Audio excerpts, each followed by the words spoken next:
Why would someone confess to a crime they did not commit? It's a complicated question, one that lawmakers, psychologists, and members of law enforcement have sought to answer for years.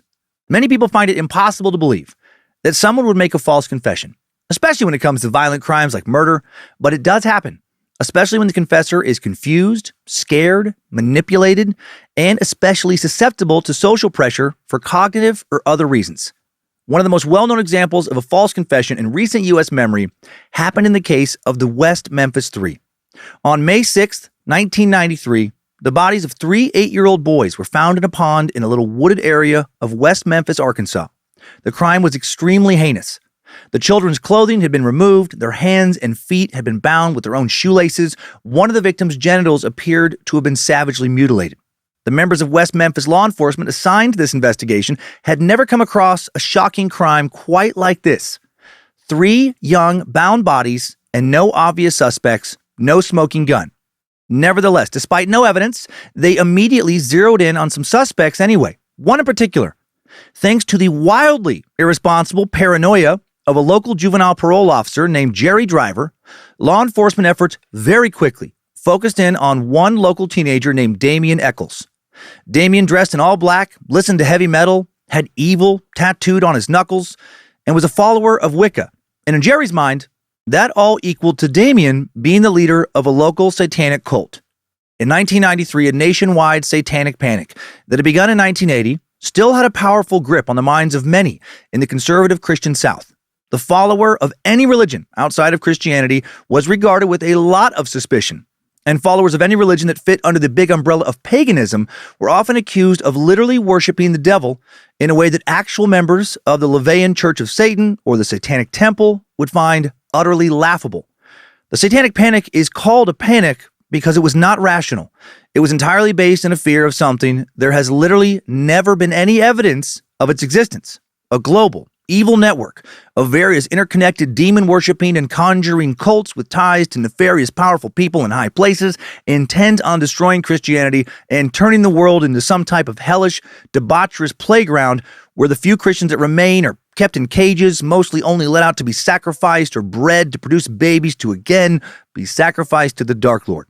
It's a fever dream of scared people, real good at employing magical thinking and real bad at using reason and logic. And sadly, this crazy dream has led to a lot of real-world injustice.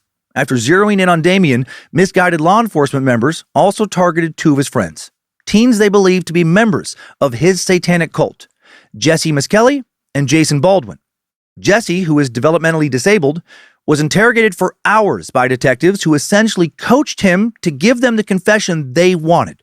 He eventually confessed after being fed so much evidence to parrot back to investigators that he, Jason, and Damien did attack the 3 boys, and that Jason and Damien sexually and satanically abused and then killed them.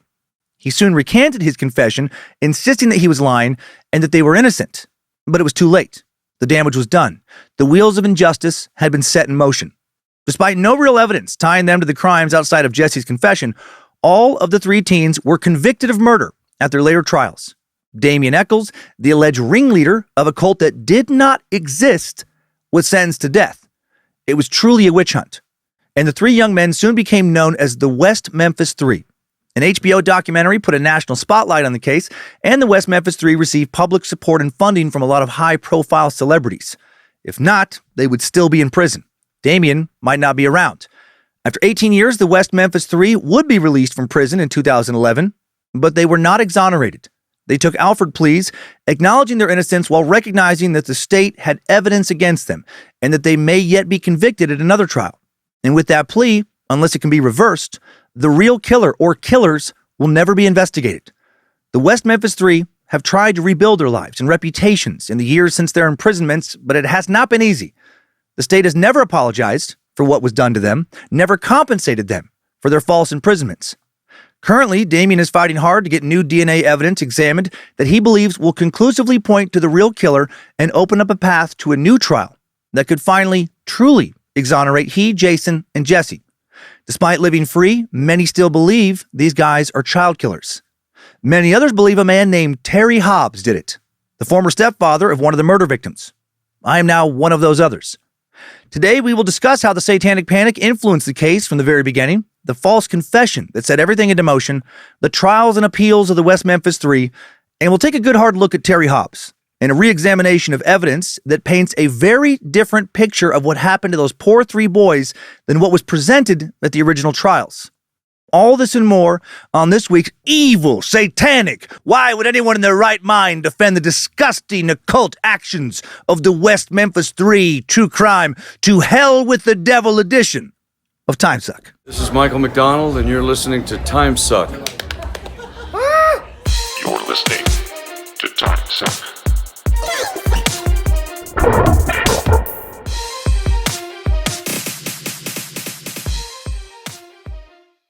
Happy Monday, meat sacks. Righteous patriarchs and used bicycles, rejoice. Come on. Welcome to this installment of the Cult of the Curious. I'm Dan Cummins, brother, the ultimate sucker, master of the aluminum foil claw, which is kind of like the iron claw, but really, really easy to escape out of. Chili aficionado, and you are listening to Timesuck. Hail Nimrod, hail Lucifina, praise be to good boy Bojangles, glory be to Triple M. I'm feeling a lot better today. Got a little bit of cough, still, it might show up, but feeling good. Real quick, before I get started, huge shout out to Zach Root, former Space Lizard Trivia champion, for publishing his debut graphic novel, Reptile. That's a big accomplishment, and it is awesome. Zach sent in a copy to the Suck Dungeon. I read the whole thing. It is great. You can order a copy, physical or digital, stickers, posters, at reptilegraphicnovel.com.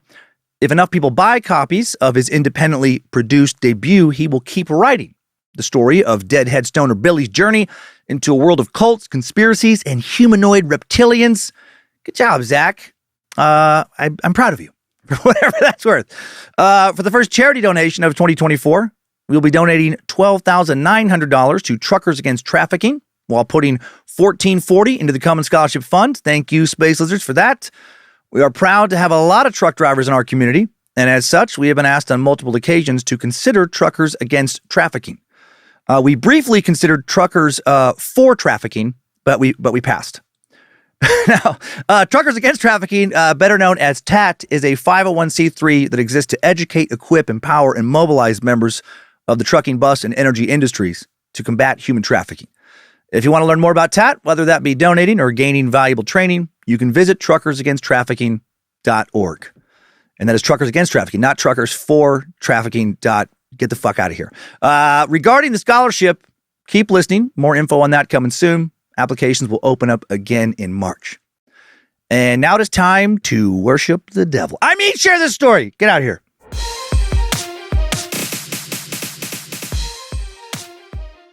Today's episode structure will be pretty simple. I'm going to lay things out exactly as my Dark Lord and Master Satan has decreed. I sold my soul to the devil when I denounced the reality of the Lizard Illuminati in the very first episode of Timesuck, and I'm not going to turn my back on my Beelzebub buddy now. But for real, it's pretty straightforward. I'll begin with an overview of how the Satanic Panic began and influenced the country in the 80s and 90s, followed by laying out today's story and a full timeline of the case and what has happened regarding this case in recent years. Things still moving along, actually. So now light your candles, sit in the center of your pentagram, raise your pitchfork towards the heavens as if you might want to give Jesus a little poke in the tuchus, and let us begin. Oxygen.com writes, in the early 1980s, a moral panic rippled across the U.S., echoing the supernatural hysteria of the Salem witch trials 300 years earlier. Strangers and neighbors alike were accused of belonging to clandestine satanic cults that indulged in ritualistic sex, child abuse, and murder.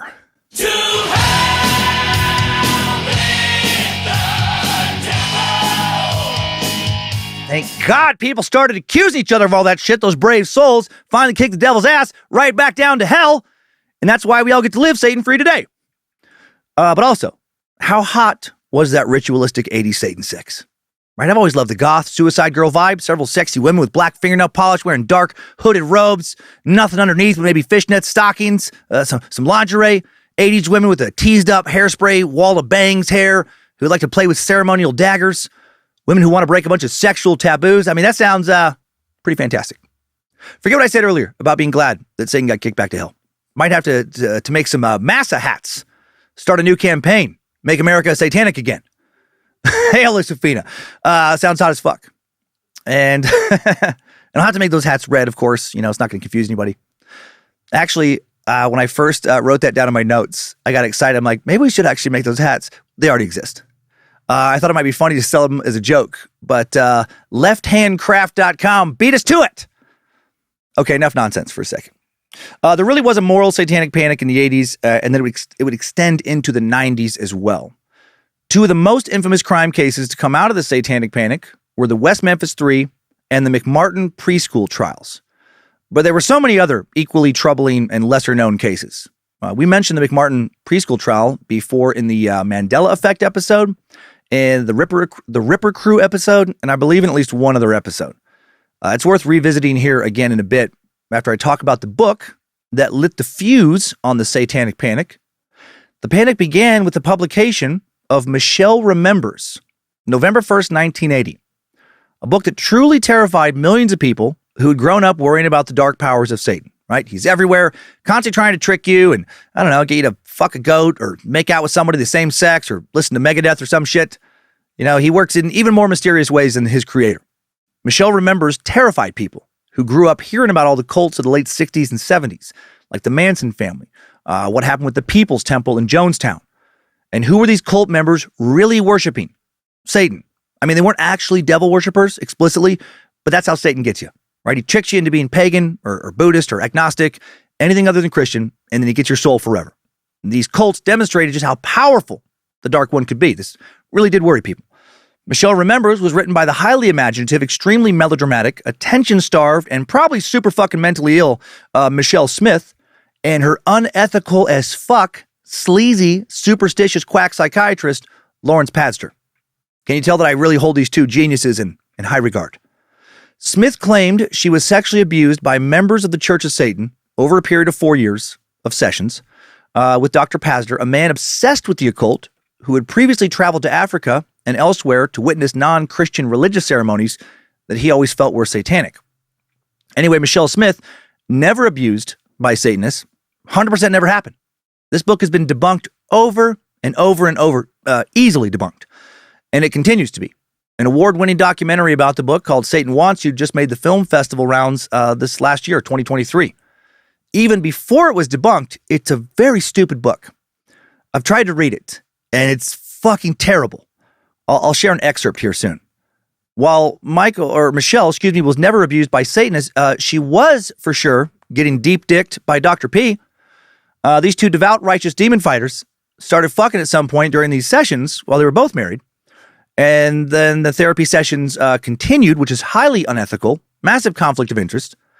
And then these two would profit greatly together off the content that came out of these private therapy sessions. Also, I think, unethical. Dr. Fuckhead should have had his license revoked.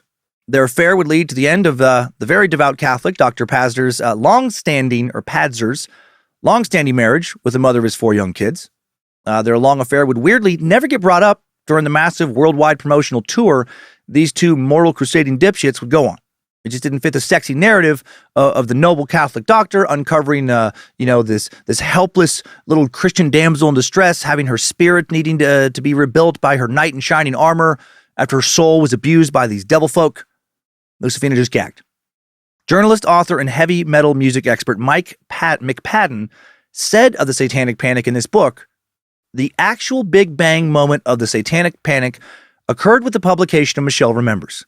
The book is ostensibly Smith's recovered childhood memories of being abused by a satanic cult and includes lurid details of children in cages and devil worshippers feasting on dead babies.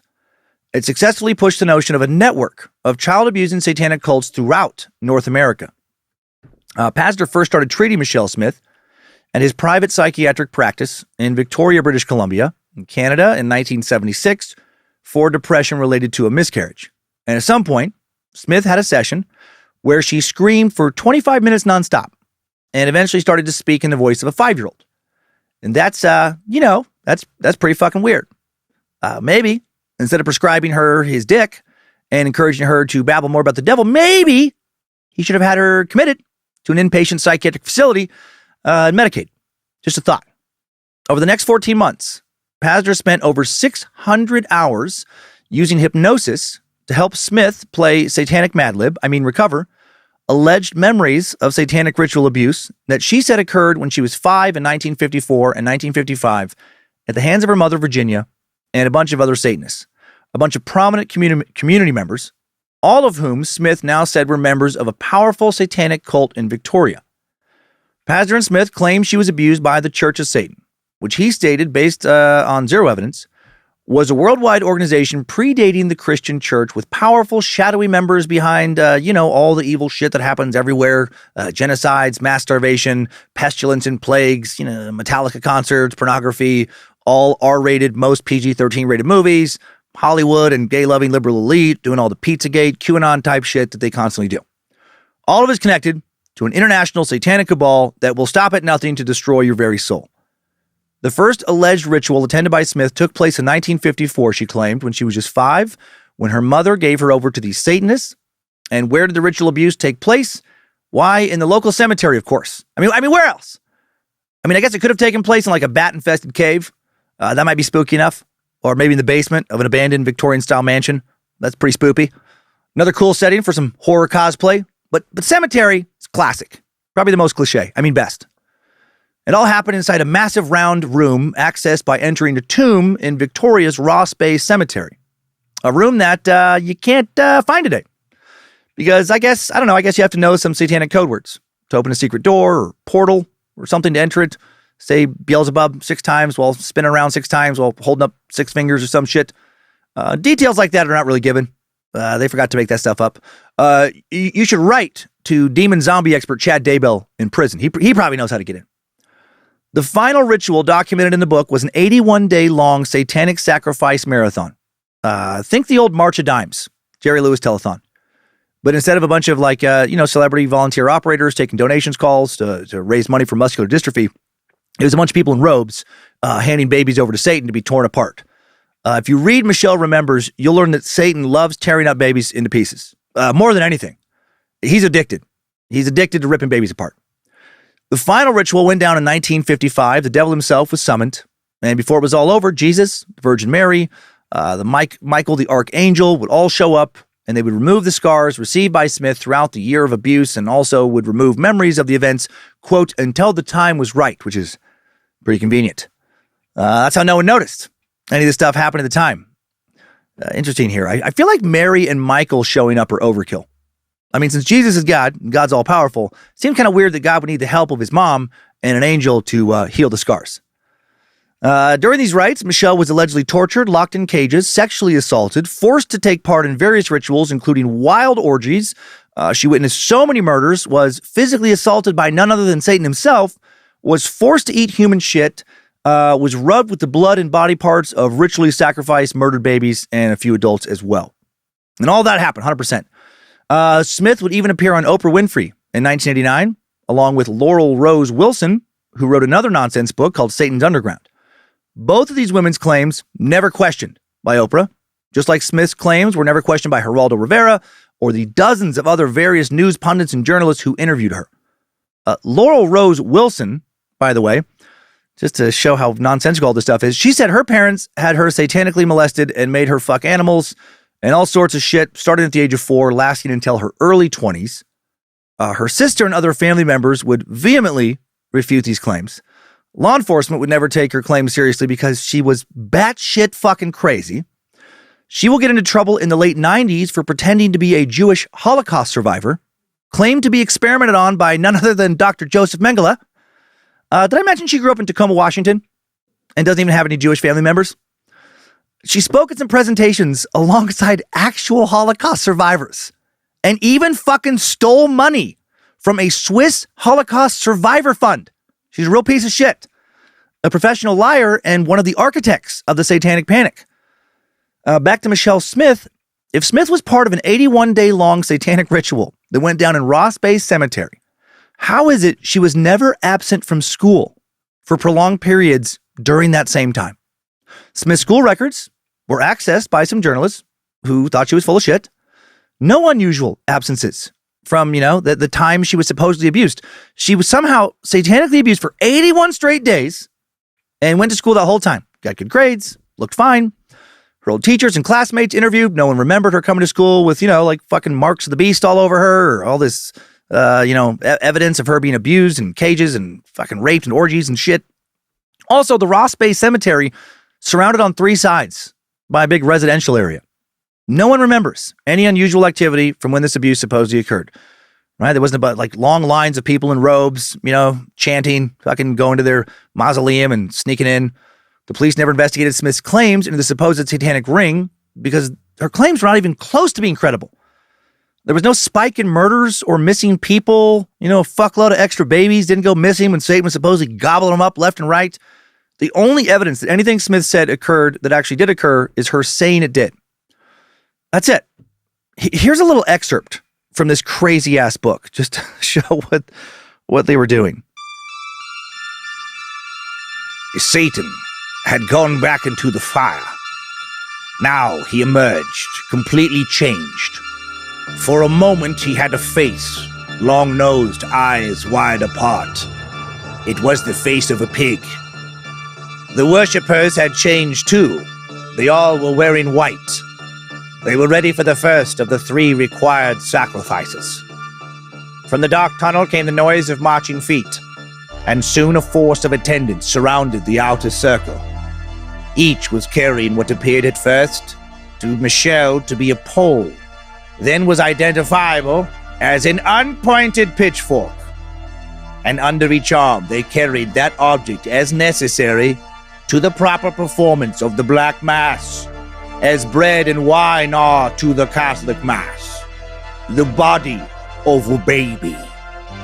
One by one, the marchers approached Satan with extreme deference, and kneeling before him, unloaded the little corpses in a pile at his feet. One by one, he snatched them up and cut them apart, throwing the pieces to the worshippers. Eagerly they reached for the bloody fragments, sometimes fighting for them, and smeared their white robes with the gore, staining them red. White to red, purity to death. It was a basic liturgical dynamic. And Satan addressed the worldwide representatives of his dominion. All the world tonight will hear. All the ears of yours are near. My message spreads from mouth to man. My message spreads from land to land. Powers of darkness, powers of night, powers of darkness, powers of night. And then the entire Black Mass congregation starts chanting a bunch of dumb Prince of Darkness bullshit. Then Satan takes his place on an altar, surrounded by a red circle of flames. Fire's running up and down his body. Then a stone on the satanic altar has a red cloth appear over it. And then a monstrous spider walks over the cloth. Then a fucking bat shows up, vampire bat specifically, why not? It perches on the altar's edge. Then a knife with a snake for a handle materializes. Fuck, I'm checking all the boxes. We got bats, spiders, snakes. Now Satan's tail shoots out and Michelle wraps around her legs as the worship continues. People are chanting poorly written, cartoonishly evil shit. Just stuff like, "To my fire must go a human part. In death we live. In dying we start. Bring forth the sacrifice. Bring me the one that's number 12. I like how they gave up on trying to rhyme those last 2 verses. It's too much work. Then some of Satan's worshipers carry a virgin girl who's been tied to a cross, upside down, of course, into the room. Her legs are spread apart. Satan sprinkles some kind of white power on her. Not powder, power. Sprinkles a little white power on her. Didn't realize Satan was a KKK Grand Dragon. Then he spouts some more bad poetry. Then he cuts her heart out with the ceremonial dagger, throws it into the fire. Then he cuts her in half at the waist. Then he cuts the top half of her lengthwise in half, bottom half of her lengthwise in half, tosses all her parts into 4 piles. Then 13 women, dressed in black now, solemnly approach the beast, carrying more dead babies. You can't have enough fucking dead babies for these things. Satanic rituals are mostly about dead babies. Like if you're baking a casserole and you wanted to bring it to a satanic ritual, if it's not made up of at least 50% dead baby, well, Satan's not going to eat it. And then it just fucking goes on and on and on and on. It's like just a bunch. Yeah, I love that the fucking poetry in there that Satan is chanting. It's like it was written by a fucking 9-year-old. After Smith had seemingly recovered her memories, she and Pastor consult with various church authorities. They eventually travel all the way to the Vatican where they get an audience. And then once the book is published, it gets a lot of press. So many people ate this shit up. Just totally accepted Michelle's coached fever dream ramblings. Ramblings created through a quack psychiatrist fucking around with hypnosis. Radio hosts, politicians, educators, high-ranking law enforcement members, various celebrities, all kinds of church leaders, prosecutors, many more people hear this and do not think, get the fuck out of here. Fuck is wrong with you? That's silly bullshit. No, they hear that and react with, we have to save our children from the diabolical Satanists. Michelle and Dr. P tour all over the world. They appear on credible mainstream news programs. Michelle is presented to viewers as the victim of satanic ritual abuse, like it for sure happened, when she should have been presented as mentally ill at best, a fucking liar at worst. In the years since, several published studies have proven that memories recovered from hypnosis sessions not reliable at all. Memories recovered during hypnosis sessions are about as credible as memories you might have while you're tripping balls on LSD. About as reliable as the spectral evidence used during the Salem witch trials in 1692. We talked about that years ago, right? Witnesses claiming during the Salem witch trials that the accused had appeared to them and harmed them in their fucking dreams or in visions. And by vision, I just mean daydream. And then a kangaroo court, right? Sentenced people to death in Salem, citing as evidence of their satanic misdeeds dreams, like a regular ass dream. Somebody said they had about him. They didn't. You can't even prove that. Smith's false memories, were enough to convince millions she had been satanically abused. They just took it at face value. Similarly, flimsy evidence will convict the West Memphis Three.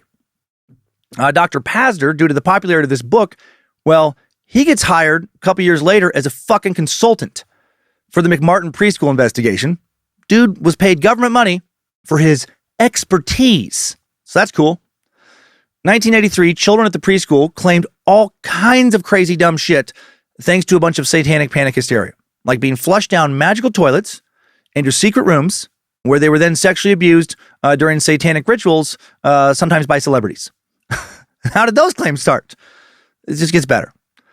Judy Johnson, mother of one of the Manhattan Beach, California preschool's young students, reported to the police that her son had been sodomized by her estranged husband and by McMartin teacher Ray Buckey. Ray Buckey was the grandson of school founder Virginia McMartin and son of administrator Peggy McMartin Buckey. Well, Johnson started to think her son had been abused. Why? Because he had some painful bowel movements. He had some trouble pooping, and she fucking skipped over constipation and went right to, my ex-husband must be sodomizing him. Her paranoia, he didn't sodomize anybody. Her paranoia will lead to the most expensive criminal trial in U.S. history at that time. Cost over $15 million. One that would last all the way until 1990, when the charges were finally dropped after numerous lives had been permanently ruined. Once police started listening to her, Johnson went on to make several more accusations, including that people at the McMartin daycare fucked various animals during satanic orgies, where kids were also fucked. She spoke of Ray Buckey using occult powers to literally fly through the air like some kind of dark wizard. She talked about witches on actual broomsticks. So cartoonish. Flying around, doing all kinds of shit. And why was she saying all this? Because she was very mentally ill. She was an unmedicated, paranoid schizophrenic who was also a religious zealot, and to add some icing to her shit cake, she was a hardcore alcoholic. Shortly after making those accusations, Johnson would be hospitalized for acute paranoid schizophrenia in 1986, just 3 years after she first talked to police. She'd be found dead in her home from complications of chronic alcoholism before the preliminary hearing for the McMartin trial even concluded. By the time she died, the Satanic Panic narrative she had begun to spread to detectives on the case. They then used them to ask leading questions to convince a whole bunch of other kids and parents that ritual satanic abuse occurred. Eventually, 360 kids will claim to have been abused. One kid even said that Chuck Norris stopped by the daycare to satanically abuse him. Right? Apparently that's how Chuck stayed in great shape, right? Not because of Bowflex, but because of the devil, right? Satan gave him fucking shredded abs and sweet, powerful roundhouse kicks. Other kids claimed they had been transported to and from rituals in some kind of devilish hot air balloon. Classic Satan. Everybody knows the devil's preferred method of transport. You know, when his evil war steed is having its hooves worked on or some shit, is to hop into a hot air balloon. Hot air balloon's perfect when traveling to and from the Lake of Fire. Still others said they were taken to rituals via secret underground tunnels that were never found because, they don't exist. There were claims of orgies at car washes and airports where the kids were abused. Classic satanic orgy locations. I don't even fucking bother going to the car wash anymore.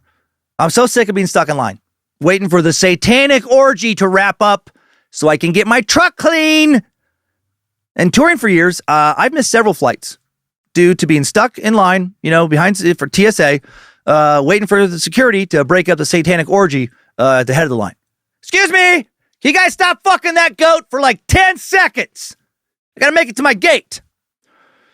Some interviewed children talked about a game called Naked Movie Star, which investigators took to believe they meant they were forcibly photographed nude.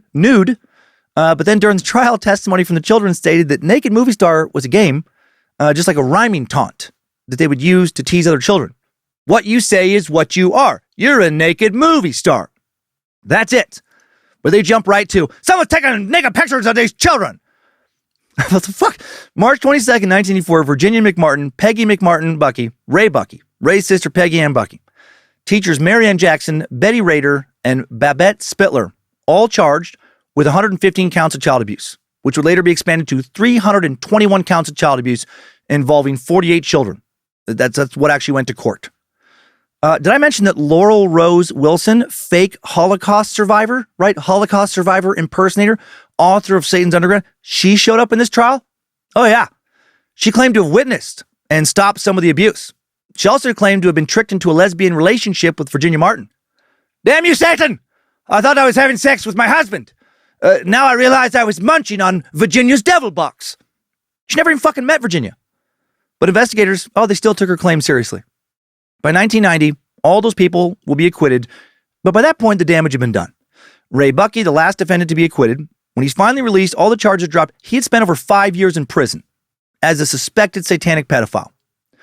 Years later, the kids suspected of being abused confessed as adults that they had been strongly pressured to go along with this satanic abuse narrative that investigators and therapists hired by the state were pushing.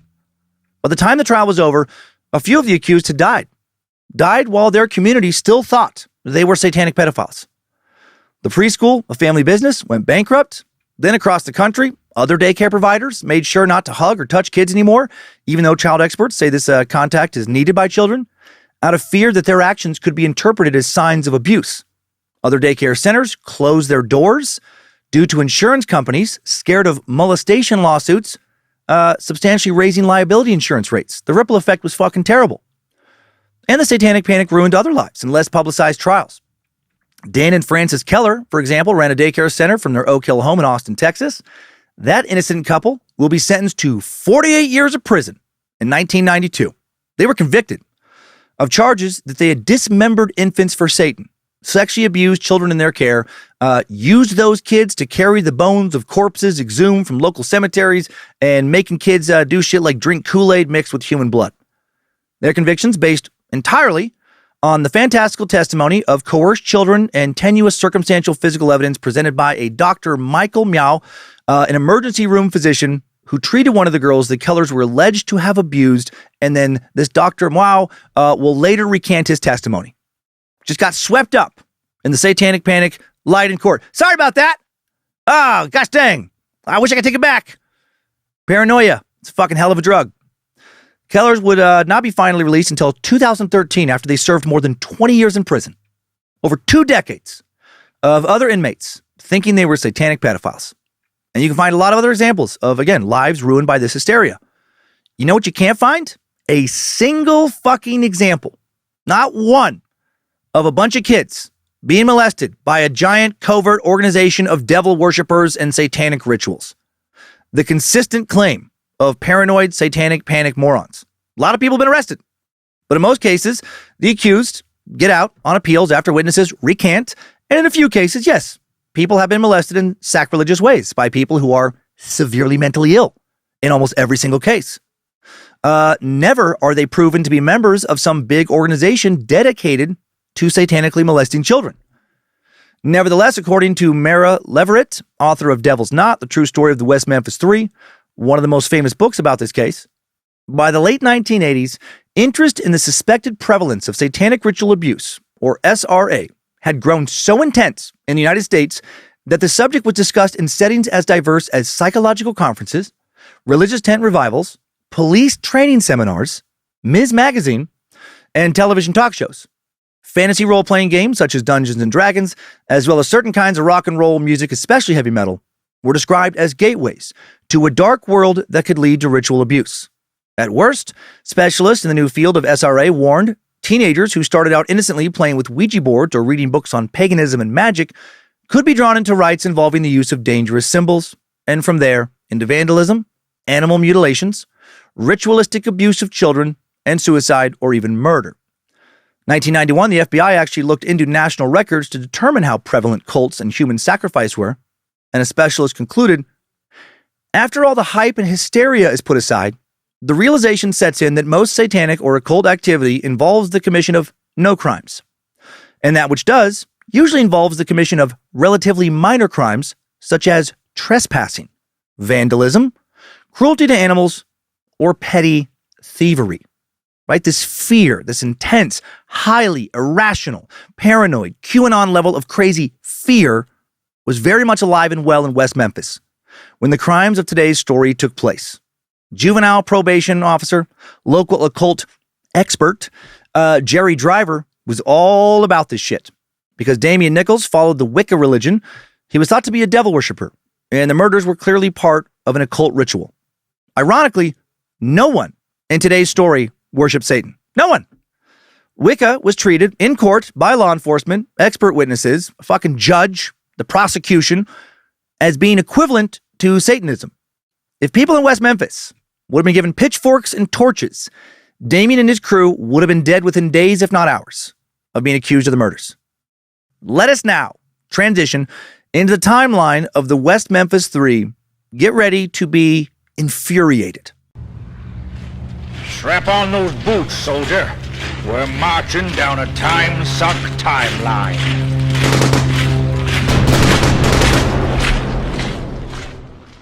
Damien Echols, the man portrayed as the ringleader of the West Memphis 3, was born in West Memphis, Arkansas, December 11th, 1974. His father, Joe Hutchinson, and his mom is Pamela Metcalf. He'll have one sibling, his sister Michelle, who will be born in 1977. His last name will come from his stepfather, Andy Jack Nichols. West Memphis is the largest city in Crittenden County, Arkansas. The city is located right across the Mississippi River from Memphis, Tennessee. In 2020, the population listed as 24,520, and while the town certainly has a rural feel to it, or at least did back in the 90s, also part of the metropolitan area of Memphis, which is over 1.3 million people. Damien's birth name is Michael Wayne Hutchinson. He changed his name to Damien when he started sucking the devil's cock. When he converted to Catholicism.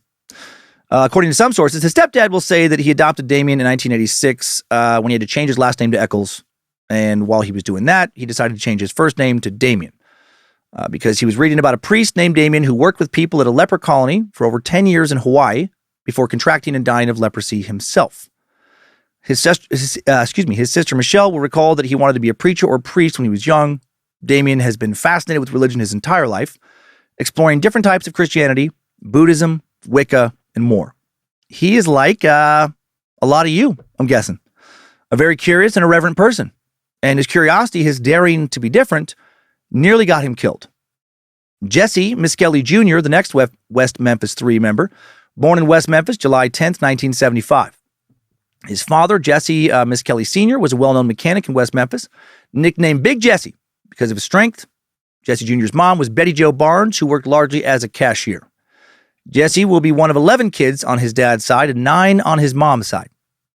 A lot of fucking and very little birth control going on in that family tree. Jason Baldwin, the third member of the West Memphis 3, had known Jesse since they were in elementary school. Jason said about him, as quoted by author Mara Leverett, he was all right. He just didn't learn quick, and he didn't have much common sense either. He could be funny, but maybe we were all laughing more at him than with him. Poor Jesse had been getting in trouble since kindergarten for fighting. His teachers consistently recommended that he see a psychologist, which he did briefly. Several psychologists will say that part of his behavioral problems were caused by his mother's abandonment. She left the family right after Jesse was born. Jesse's family was described as loving but very rough.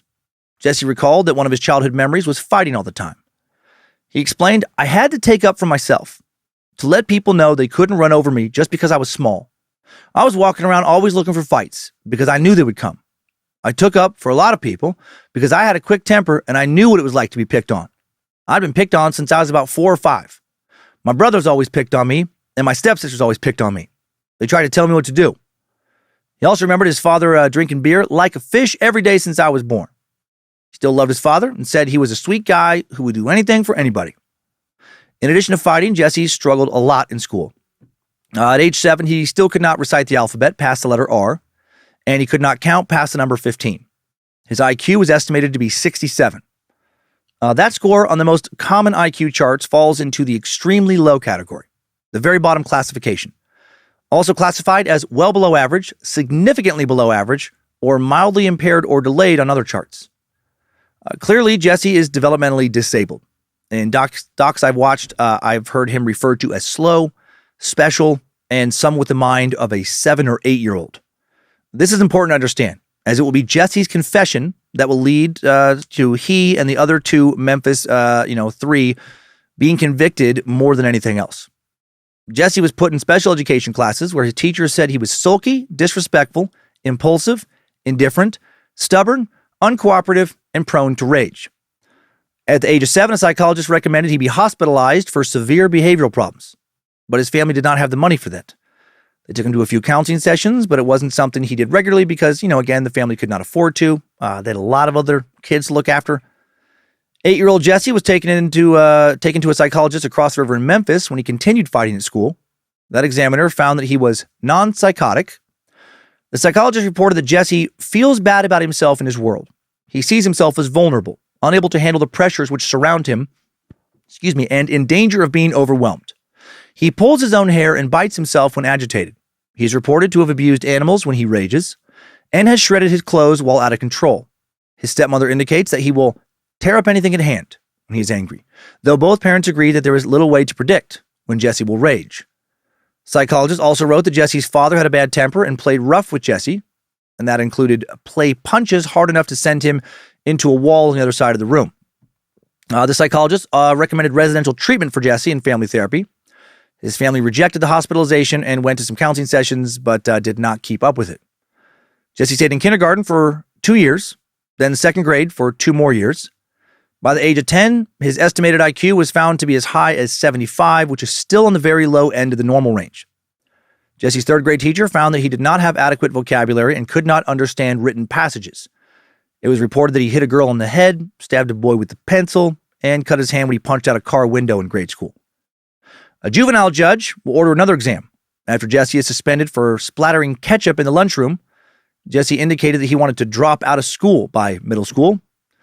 He was 16 years old by the time he reached 9th grade. He couldn't read or write past the 4th grade level and was in the lowest 4% of all students based on his IQ. Jesse did drop out of school at age 16. His final psychological evaluation before he dropped out found that he had deficits in general information, abstract and concrete reasoning, numerical reasoning, language development, word knowledge, verbal comprehension, and spatial visualization. So he was struggling with pretty much everything academically.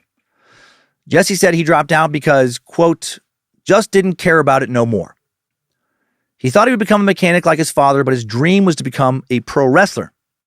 All this info will become relevant later when Jesse's defense accuses the police of coercing him into making a false confession. Charles Jason Baldwin, went by Jason, born on April 11th, 1977. Some sources say he was born in West Memphis. Others say he was born in a lake of fire, spawned by demons, the abominable product of devil-cum and demon puss. Or he was born across the river in Memphis. Either way, he grew up in West Memphis. He was born just a month before I was. Strange for me to imagine having suffered like he did for just being a weird kid who liked metal music, wasn't religious, and was a bit of a juvenile delinquent. I was also all of those things. He was the firstborn child of Angela and Larry Baldwin. Angela goes by Gail. Gail and Larry would divorce when Jason was a toddler, and his mom would marry Terry Ray Grinnell when Jason was about 4. His mom would have 2 other children, Larry Matthew and Terry Jr. He was raised by Gail and Terry. In his interview for the HBO documentary Paradise Lost, Damien said he and Jason were best friends and they stayed at each other's houses often. He said they were like brothers. Their favorite things to do were snake hunting and listening to music. I also, did a little snake hunting and listened to a lot of music growing up. Their favorites were heavy metal bands like Slayer, Metallica, and Megadeth. Also loved U2. So, bunch of pretty tame shit, really. Jason Baldwin had no history of violence, but he did have some run-ins with the law. His criminal record included petty crimes like breaking the glass on some old cars stored in a shed and stealing a bag of M&Ms from the store.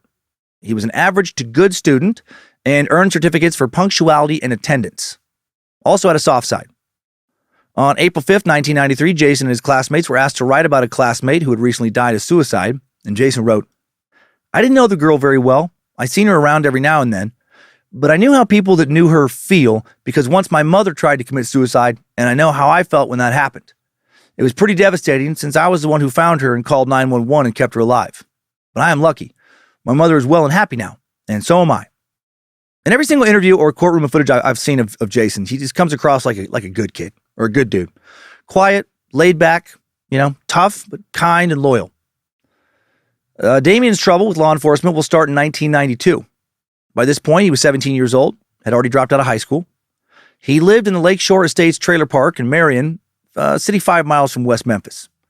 Damien lived with his mom, stepfather, sister, and grandmother in a 2-bedroom trailer in a trailer park. He was dating 15-year-old Deanna Jane Holcomb, kind of. He was dating a few girls when shit went off the rails for him. Deanna's mom was not a fan of him. Deanna's mom called the Marion police to report that Damien was threatening Deanna in 1992. When she spoke to police, Deanna said that Damien had been harassing her and a male friend. She said that Damien threatened to kill the other boy, quote, and dump him in the front yard of her house and then come back and take care of her and then burn the house down. He definitely was a troubled youth for a while. Deanna's family also accused Damien of trying to get Deanna involved with black magic. Because he loved drawing pentagrams, demons, monsters, and such. And you know what? A lot of kids do. I used to draw that same shit sometimes. Fascinated with what I was told was taboo. It was fun to shock classmates who were scared of that shit. I didn't know anything about what the symbols actually meant. Damien clearly is not thinking about being a priest anymore by 92. He's gone full goth. He's weirding out a lot of his classmates. Social workers were aware of troubles within Damien's family by now. On May 5th, 1992, a mental health worker visited the family and concluded that Damien and his sister Michelle both needed help. His mom, Pam, was 20 years younger than her husband, Andy, Jack Echols, who adopted Damien and his sister. Damien told the caseworker that he broke up with Deanna at the insistence of her parents. Within a month of the first incident, Deanna's mother called the police to report that Deanna, though, was seeing Damien again, and an officer now warned Damien to stay away from her. 6 days later, Deanna's mom called the police a third time to report that her daughter had run away.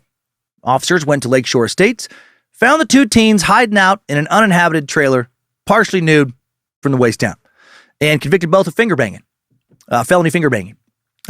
Jason Baldwin was with them. Damien and Deanna acknowledged that they planned to run away, but they didn't own a car, so they waited out the storm in the trailer. They were charged with burglary and sexual misconduct. Come on, why charge them with anything? There were a couple teens fooling around in an abandoned trailer. How about file that under who gives a shit? Right? That's what teens are supposed to do. I'm sure they would have loved to get their fuck on in their own home, but they didn't have those things yet. They were living with parental cockblockers. Also, did Deanna have a problem with Damien, or did Deanna's parents have a problem with Damien? Did they just not want their daughter dating the weird kid? Someone from the county juvenile office requested to search Damien's room at home now, and they discovered notebooks with Damien's writings and drawings, which will be later used against him in the murder case.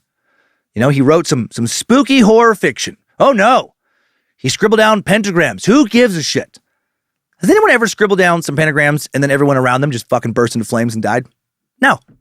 Did the weird kid who got picked on all the time also write about wanting to kill some other kids? Yeah, he did. And if I was him, I would have probably done that shit too. He was venting, journaling, using his creativity as an escape and outlet for his understandable anger. Of course he wrote about shit like that. I would have hated my classmates too if I was him and getting constantly fucked with for being different, which he was. Deanna was released into her parents' custody, but Damien was now held in a juvenile detention center. Rumors now spread around school and the neighborhoods that he and Deanna were planning to have a baby so they could sacrifice the baby in a satanic ritual. Totally unfounded rumors. At most, Damien and Deanna made some dark jokes, or people just lied and said they wanted to do this. I don't know about your high school, but my high school was a constant over-the-top rumor mill. Kids got accused of wild shit all the time. Crazy stuff. One of many examples. There was this one kid who lived a ways outside of town in this beat-up trailer with no running water, from what I understood, and there was sheep on the property, and he smelled bad, and he was like shy and just socially just off. And what did kids start saying about him? That he was inbred and then he fucked his sister, and then he fucked those sheep. Did anyone ever see him fuck a sister or a sheep? Nope. Did social workers, to my knowledge, ever come to his house because there was evidence of this? No. He's just different. And he got picked on a lot. And people lied about him a lot. They lied so much that I hate to admit it, but I believed the lies. I didn't even question where the rumors came from when I was in school, right? People just said it, and I believed it. I legitimately thought he was some sister and sheep fucker. Looking back, I don't think that at all. I think his family was just especially poor, and he probably had a learning disability. And I think that we were fucking assholes who didn't understand what he was going through. And some of us just started making up mean shit for easy laughs. And then that mean shit became part of his supposedly true story, which is fucking terrible. I think with Damien, because he was different, because he liked to shock people, because he was dealing with mental illness, as we will learn, I think people around him just made up all kind of rumors about him. And those rumors just became accepted truth. County Juvenile Officer Jerry Driver heard some of these satanic rumors and then contacted a psychiatric hospital in Little Rock. Oh, Jerry. Jerry shows up a lot. In the 2012 documentary produced by Lord of the Rings director Peter Jackson and others west of Memphis, and Jerry does not come across as a real learned man. He comes across as a paranoid idiot. He also appears to have little wrists and suspect interpupillary distance. Looks like a guy who gets dick mogged a lot.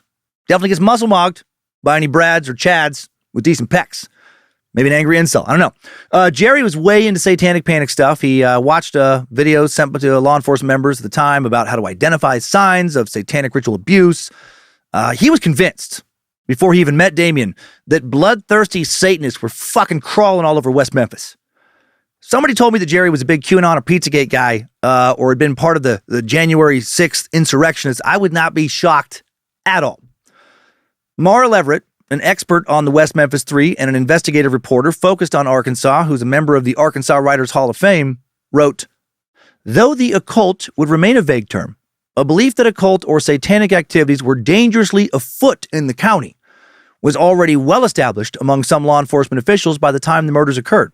That belief could be attributed to the efforts of Jerry Driver, a county juvenile officer who was seen by police as the local expert on how the occult and crime converged." So sad. This guy was not an expert. This guy wasn't actually, formally educated on anything related to the occult. He was just a fucking dude who watched a lot of shitty videos and read some poorly written books like Michelle Remembers and Satan's Underground. And now he is an expert in things he actually had no clue about. Damien told Driver, while he was in juvie, that he believed in Wicca and worshiped goddesses. And that was not a good call. Now, instead of just accepting that Damien had an interest in Wicca, who gives a shit? Well, Driver comes to the conclusion that Damien's a leader of a group dedicated to occult-related activity. He's a Satanist. Wicca is a modern-day nature-based pagan religion that originated in England in the mid-20th century. It's influenced by pre-Christian beliefs and practices, is based on traditions from Northern and Western Europe, and has nothing, I can't stress that enough, nothing to do with Satan. Wiccans don't even recognize the concept of Satan. The concept of a Christian devil has literally zero place in their belief system. But Wiccans get accused of being satanic all the time by certain Christian fundamentalist groups who think that anything pagan is fundamentally satanic. Bill Gothard's focus on the family, for example, the religious and educational institution we learned about in the Duggar episode, where all my used bicycle talk comes from. Here's what they say about the link between Wicca and Satanism in an article on their website right now called The Hidden Traps of Wicca. Many Wiccans say that Wicca is harmless and nature-loving, that it has nothing to do with evil, Satanism, and dark forces. But that is exactly what Satan wants them to believe. Intent on deceit, Satan himself masquerades as an angel of light, says the Apostle Paul. It is not surprising, then, if his servants masquerade as servants of righteousness. Right? Just a fucking casual link there. Oh, yeah. No, you think it's harmless. No, it's satanic. While Damien was still in juvie, in this juvenile facility, Jerry Driver contacts a consultant, some other wackadoodle, not named, who gave lectures on crime and the occult. Well, the consultant comes to West Memphis with photos of graffiti and other cult paraphernalia. Driver thinks it's similar to various symbols he's seen in the county. Jerry believes cult-related activity is escalating now in Crittenden County. He's heard rumors that bad things are going to happen. This is all paranoia.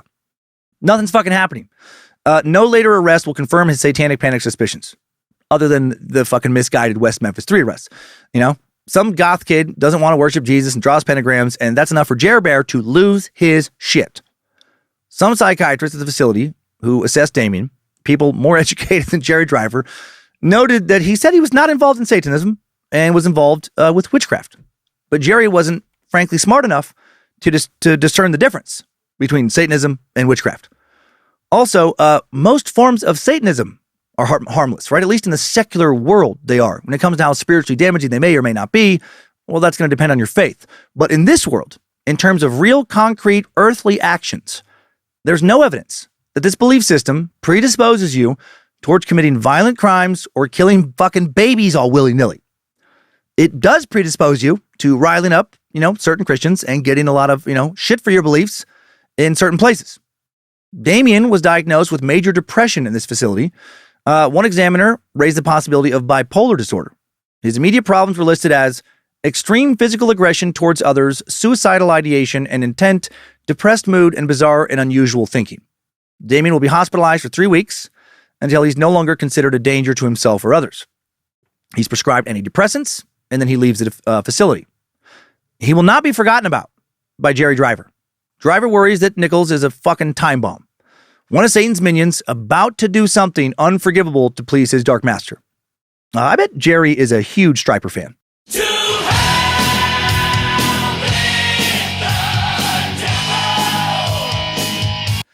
Jerry has some of their concertees in his closet.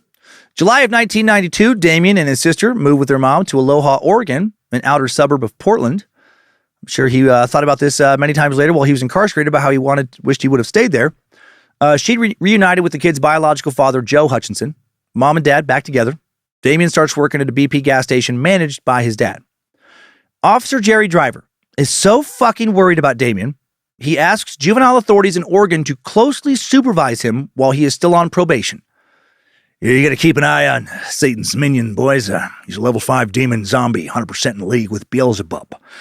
You need to take a quick baby count. This is a must. This is very important. You need to know exactly how many babies live within a 20-mile radius of Damien at all times.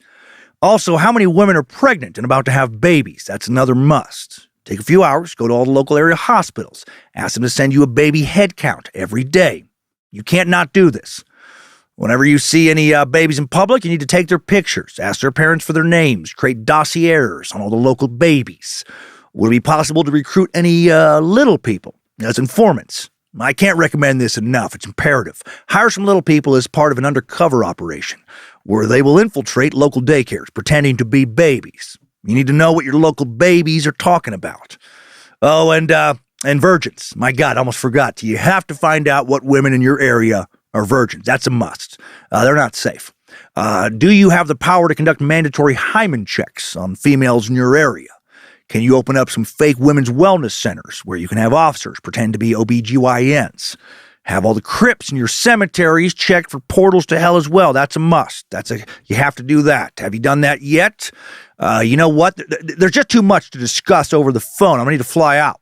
Run some satanic surveillance on the ground out there. It's another must. It's a non-negotiable. This fucking driver idiot tells a counselor that Damien and his associates are involved in a satanic cult. There's no fucking evidence of that. But he just keeps telling everybody who will listen to him. He said that Damien and his girlfriend were put in a psychiatric hospital. Damien threatened to kill his girlfriend's parents. Damien said he was a witch. Damien was planning to sacrifice a child. His parents were suspected of being involved in the same satanic cult. The counselor visited the family, wrote that Pam and Joe said that they had zero problems with Damien. Not a lot of Satan stuff going on. He was a good kid. Damien reported that he was working at the gas station full-time, said he didn't have any current hobbies or interests. He denied being involved in a satanic cult and was super fucking annoyed about Jerry Driver's continual accusations. He admitted that his religious beliefs centered around witchcraft, but distinguished that, or tried to people from Satanism. He acknowledged that he in the past did have a suicide pact with his girlfriend if authorities or her parents kept trying to keep them apart. But after being hospitalized, that was over. No longer wanted to hurt himself or anyone else. He's on his meds now. Damien strongly denied threatening to kill Deanna's parents. Oregon authorities recommended minimum supervision for Damien until December 11th, 1992, when he would turn 18, which was still several months away. 2 days later, Jerry Driver, sends a letter informing Oregon officials that Damien is trying to get in touch with Deanna, which has violated the terms of his probation, and he wants him arrested. He doesn't receive a response. What if the Oregon authorities had learned to just no longer take Driver too seriously? What is the deal with that dude? Fucking Satan this and Satan that. Got some paranoid weirdos out in West Memphis. Damien, however, he would be dealing with some shit here. Within 2 months of turning 18, Damien's parents do call the local police on him in Oregon. They report that they're afraid he's going to hurt himself or them. He's having another episode. He's arrested, taken to a hospital. Damien denied experiencing hallucinations or delusions, denied his parents' statement that he was into Satanism or devil worship. They're convinced now. Also denies threatening to cut his mother's throat. However, the physician who examines him notes that he does admit he had made verbal threats against his father. He's admitted to a psychiatric ward and is placed under suicide watch. Damien gives an interview with hospital staff who conclude he comes from a very troubled, very dysfunctional family.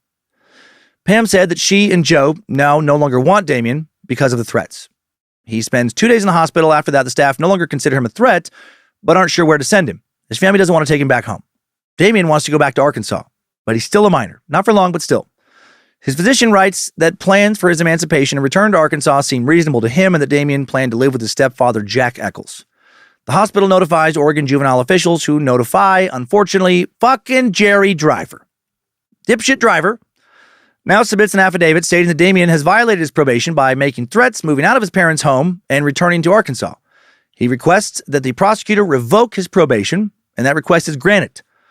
Oregon juvenile officials will ignore his suggestion, but this guy has such a fucking hard-on for this kid. When Damien shows back up in Arkansas, he is immediately arrested upon his return and sent back to juvie. Damien is very angry about this. A few hours after he arrives at the detention center, he is sitting in the rec area with some other teens, and he has a bit of a breakdown. And he does do some weird shit.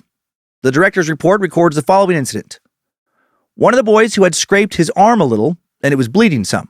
Without warning, Damien grabbed the arm that was bleeding and began to suck the blood from it.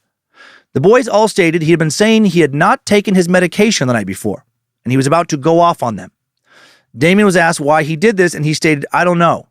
He also told staff he had threatened to kill his father and eat him. The director concludes that Damien needs mental health treatment. Yeah. He returned to the psychiatric hospital for 2 weeks. Gets more treatment, gets more meds, and then is released at the end of September 1992. Well, all of this makes Jerry, of course, that much more suspicious of Damien. He's very worried about what Damien is going to do soon in the West Memphis area. Damien now moves back to Marion, just outside of West Memphis, to live with his stepdad. Officer Driver is required to come to his office, or requires him to come into his office at least once a week to chat. I bet Damien loved that. So, Damien, been doing any babysitting I should be aware of? How many babies did you see this week? Do you know anyone who is pregnant? Had any chats I should know about with your Dark Lord and Master Satan or any of his demonic minions this week?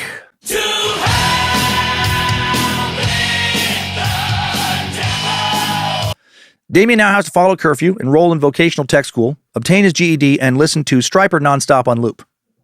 He doesn't have to listen to Stryper. He has to do the other stuff. By the end of December, just 10 days after turning 18, Damien has his GED and has satisfied the conditions of his juvenile probation, but they're still keeping a close eye on him. And I'm not saying he's not, troubled. He is troubled. But, that doesn't equate to being a murderer. Around this time, he is also starting to date 16-year-old Dominique Tier, who lived in the nearby Lakeshore Estates. He got a part-time job with the roofing company and went to appointments at the local mental health center. Over time, Damien opened up more to his therapist. Damien said that at the hospital, he was told he could be another Charles Manson or Ted Bundy. He told his therapist he hated the human race and said local police were constantly harassing him because they believed he was some kind of satanic leader. Fucking Jerry. In a session on January 25th, 1993, Damien tells his therapist that he has obtained power by drinking the blood of a sexual partner. So yeah, he is into some weird shit. Some Aleister Crowley sex magic type shit. He's definitely doing and saying things that, were freaking a lot of people out in West Memphis. But again, this is not evidence of him being a brutal child killer. 4 months later, at 6 p.m., May 5th, 1993, 8-year-old friends Christopher Byers, Michael Moore, and Stevie Branch are seen riding their bikes on North 14th Street in West Memphis. Christopher Mark Byers, born June 23rd, 1984, in Memphis, Tennessee. He lived with his mom, Melissa Byers, and his stepdad, John Mark Byers. James Michael Moore, born on July 27th, 1984, in Key West, Florida, lived with his parents, Todd and Dana Moore. Steve Edward Branch was born on November 26, 1984, in Blytheville, Arkansas. lived with his mom, Pamela Hobbs, and his stepfather, Terry Hobbs. Terry fucking Hobbs. Remember his name. Gonna have a lot to say about him before we wrap up. All three of these boys were in the Cub Scouts together. They liked swimming, riding their bikes, playing in the woods together. 8 p.m., still on May 5th, John Mark Byers now calls the West Memphis police to report that his stepson, Christopher, is missing. An officer comes to interview him 10 minutes later. John Mark and his wife, Melissa Byers, tell the patrol officer that they last saw Chris at 5:30 p.m. when they were working in the yard. Remember that time. They saw him. 5:30 p.m. By 8:30 p.m., the officer was searching a wooded area called Robin Hood Hills and / Robin Hood Woods, informal name, where Christopher sometimes played with his friends. Robin Hood Hills Woods, described as a mosquito-infested 4-acre woods near Interstate 40 where neighborhood children would sometimes play. At 8:40 p.m., May 5th, the West Memphis police received a report that a bleeding man entered the local Bojangles about 30 minutes earlier and went into the women's restroom. Praise Bojangles. So glad he was strong enough to survive a fully grown man fully entering him. That's wrong, Bojangles. Talking about the fast food franchise now. Officer Regina Meek arrived at 8:50, questioned manager Marty King through the drive-through window. King said the man was black, wearing a white cap, black pants, blue shirt, shoes were muddy, had blood on his face and arm, and appeared to be mentally disoriented. He left the restaurant minutes before Officer Meek got there. Employees then found blood smeared on the wall of the women's bathroom. Officer Meek left at 9:01 p.m. without bothering to ever enter the restaurants. A sample of the blood found inside will later be gathered, but will never be tested. Could this man have been the killer? Around 9:24 p.m., Officer Meek responded to a call from Dana Mornow, reporting her son Michael is missing. Dana lived across from the Byers family. She saw Michael riding his bike with Stevie and Christopher, but lost sight of them. She sent her daughter after them, but when he didn't return for dinner, she couldn't find them. She sent her daughter after them when he didn't return for dinner, but her daughter couldn't find them. Later that night, Pamela Hobbs would report her son Stevie Branch missing. She had been at work that evening. Terry Hobbs, Stevie's stepdad, doesn't report shit, even though he'd been off work for hours. Pamela said she hadn't seen Stevie since he left for school that morning. Between 9:30 and 10 p.m., a woman named Narlene Hollingsworth reported Damien Echols and Domini, his girlfriend who lived nearby, walking near the Blue Beacon truck wash on the edge of Robin Hood Hills. They both had mud on their pants. Prosecutors would later argue that the three boys were killed during this time frame. Prosecutors will also argue that Narlene must have mistaken Jason Baldwin for Domini, even though the two look fucking nothing like each other. Narlene and various other family members will claim to see the murder victims at different times, at different days, at different locations.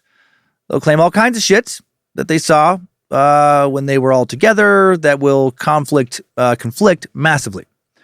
Narlene also said she saw Miss Kelly at 6:30 p.m. the night of the murders, which is probably closer to the time when they were actually killed. Jesse was supposed to be with Damien and Jason when they killed the kids. This kind of fucks that up. I should add, where the kids are killed is near this big truck stop gas station and this trailer park where there were loads of kids. Damien, Jason, Jesse, dozens of other kids are all around this place all the time. So it would be weird to see any of these people here. On the night of May 5th, the officer who took the report for Stevie searched the woods for half an hour but didn't see anything, and that was all the searching that will happen by law enforcement that night. Some of the kids' family and friends, will canvass the area a bit, but after dark, most people tend to give up and they'll start again in the morning. Following day, May 6, 1993, the bodies of Christopher Byers, Stevie Branch, Michael Moore will be found in Robin Hood Hills. At 6 a.m., West Memphis PD Chief Inspector Gary Glitchell announced that the three boys were missing and that he would lead search efforts for them. By noon, most of the searchers left the woods to go to other places. Steve Jones, a juvenile officer, and the assistant of Officer Jerry fucking Driver remained in the woods. He looked down a gully, saw a black tennis shoe floating in the water of a drainage ditch. First body will be found at 1:45 p.m. Sergeant Mike Allen will get in the water first. When he lifts his shoe, the muck beneath his shoe, the muck beneath his shoe made a sucking, reluctant sound. Then a pale form began to rise in the water. Slowly before the horrified officer's eyes, a child's naked body, arched grotesquely backward, rose to the surface. His first victim found is Michael Moore. Detective Bryn Ridge found the body of Stevie Branch next, and then Christopher Byers is found last.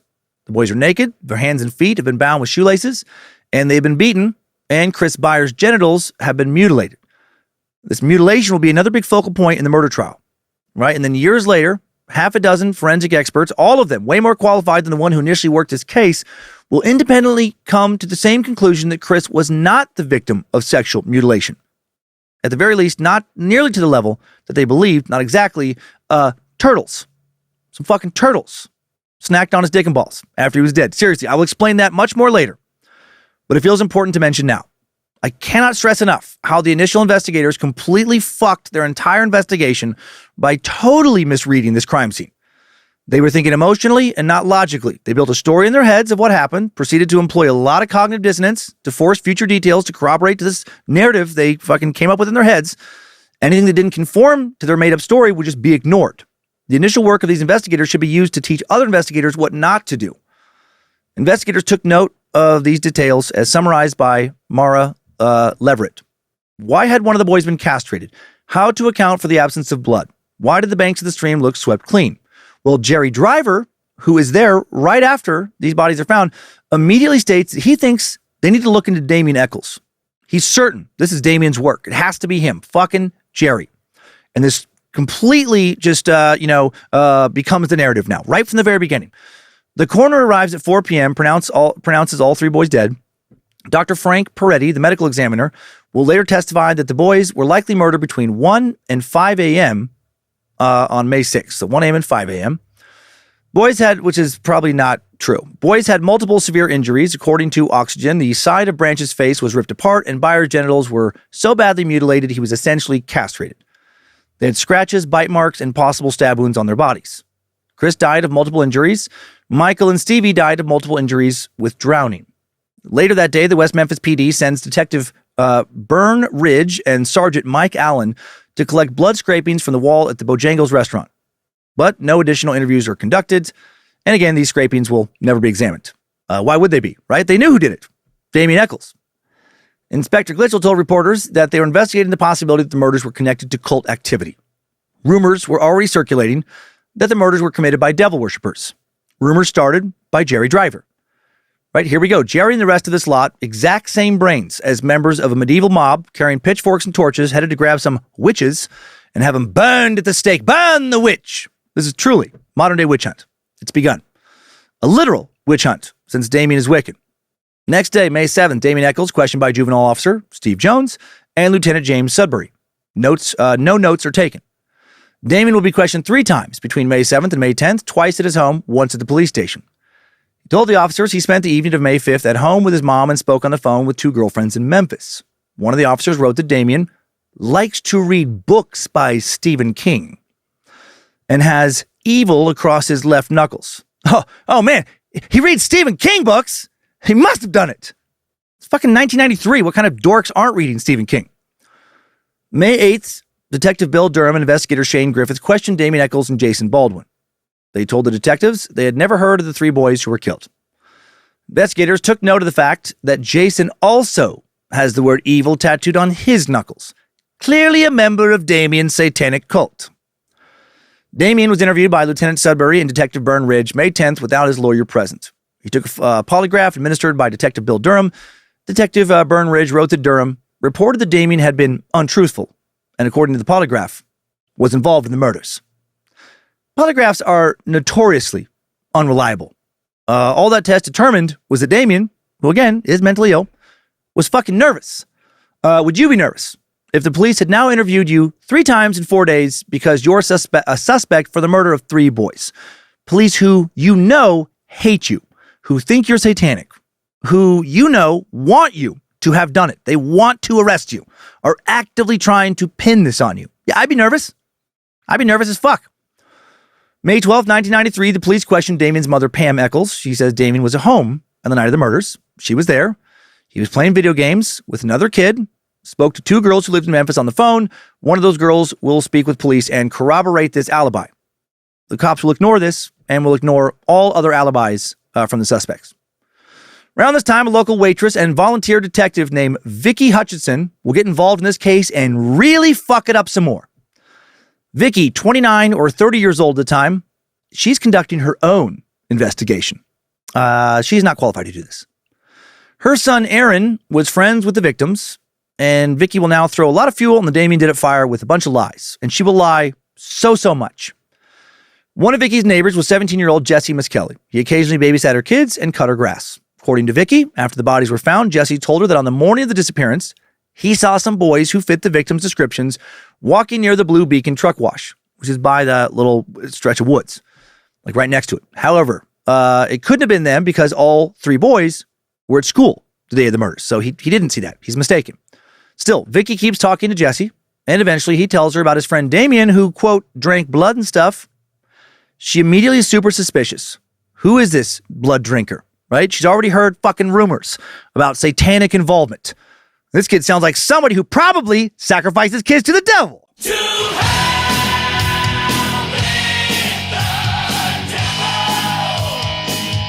Well, she now thinks her connection with Jesse will give her an opportunity to learn more about Damien. Vicky is then told that the police, I already said that. Vicky's been told the police think the murders are cult-related, but she's already heard like rumor mills about this. With permission from the police, Vicky asked Jesse to arrange an introduction with Damien, telling Jesse she thought Damien was hot, wanted to go out with him. Soon, Jesse brings Damien to Vicky's house and introduces the two. May 27th, so she's just doing her own undercover work now. May 27th, 1993, which is fucking weird. May 27, 1993, Vicky Hutchinson speaks to police, tells them about evidence that suggests Damien and Jesse are involved in cult activities and the 3 murders. Based on just fucking nonsense.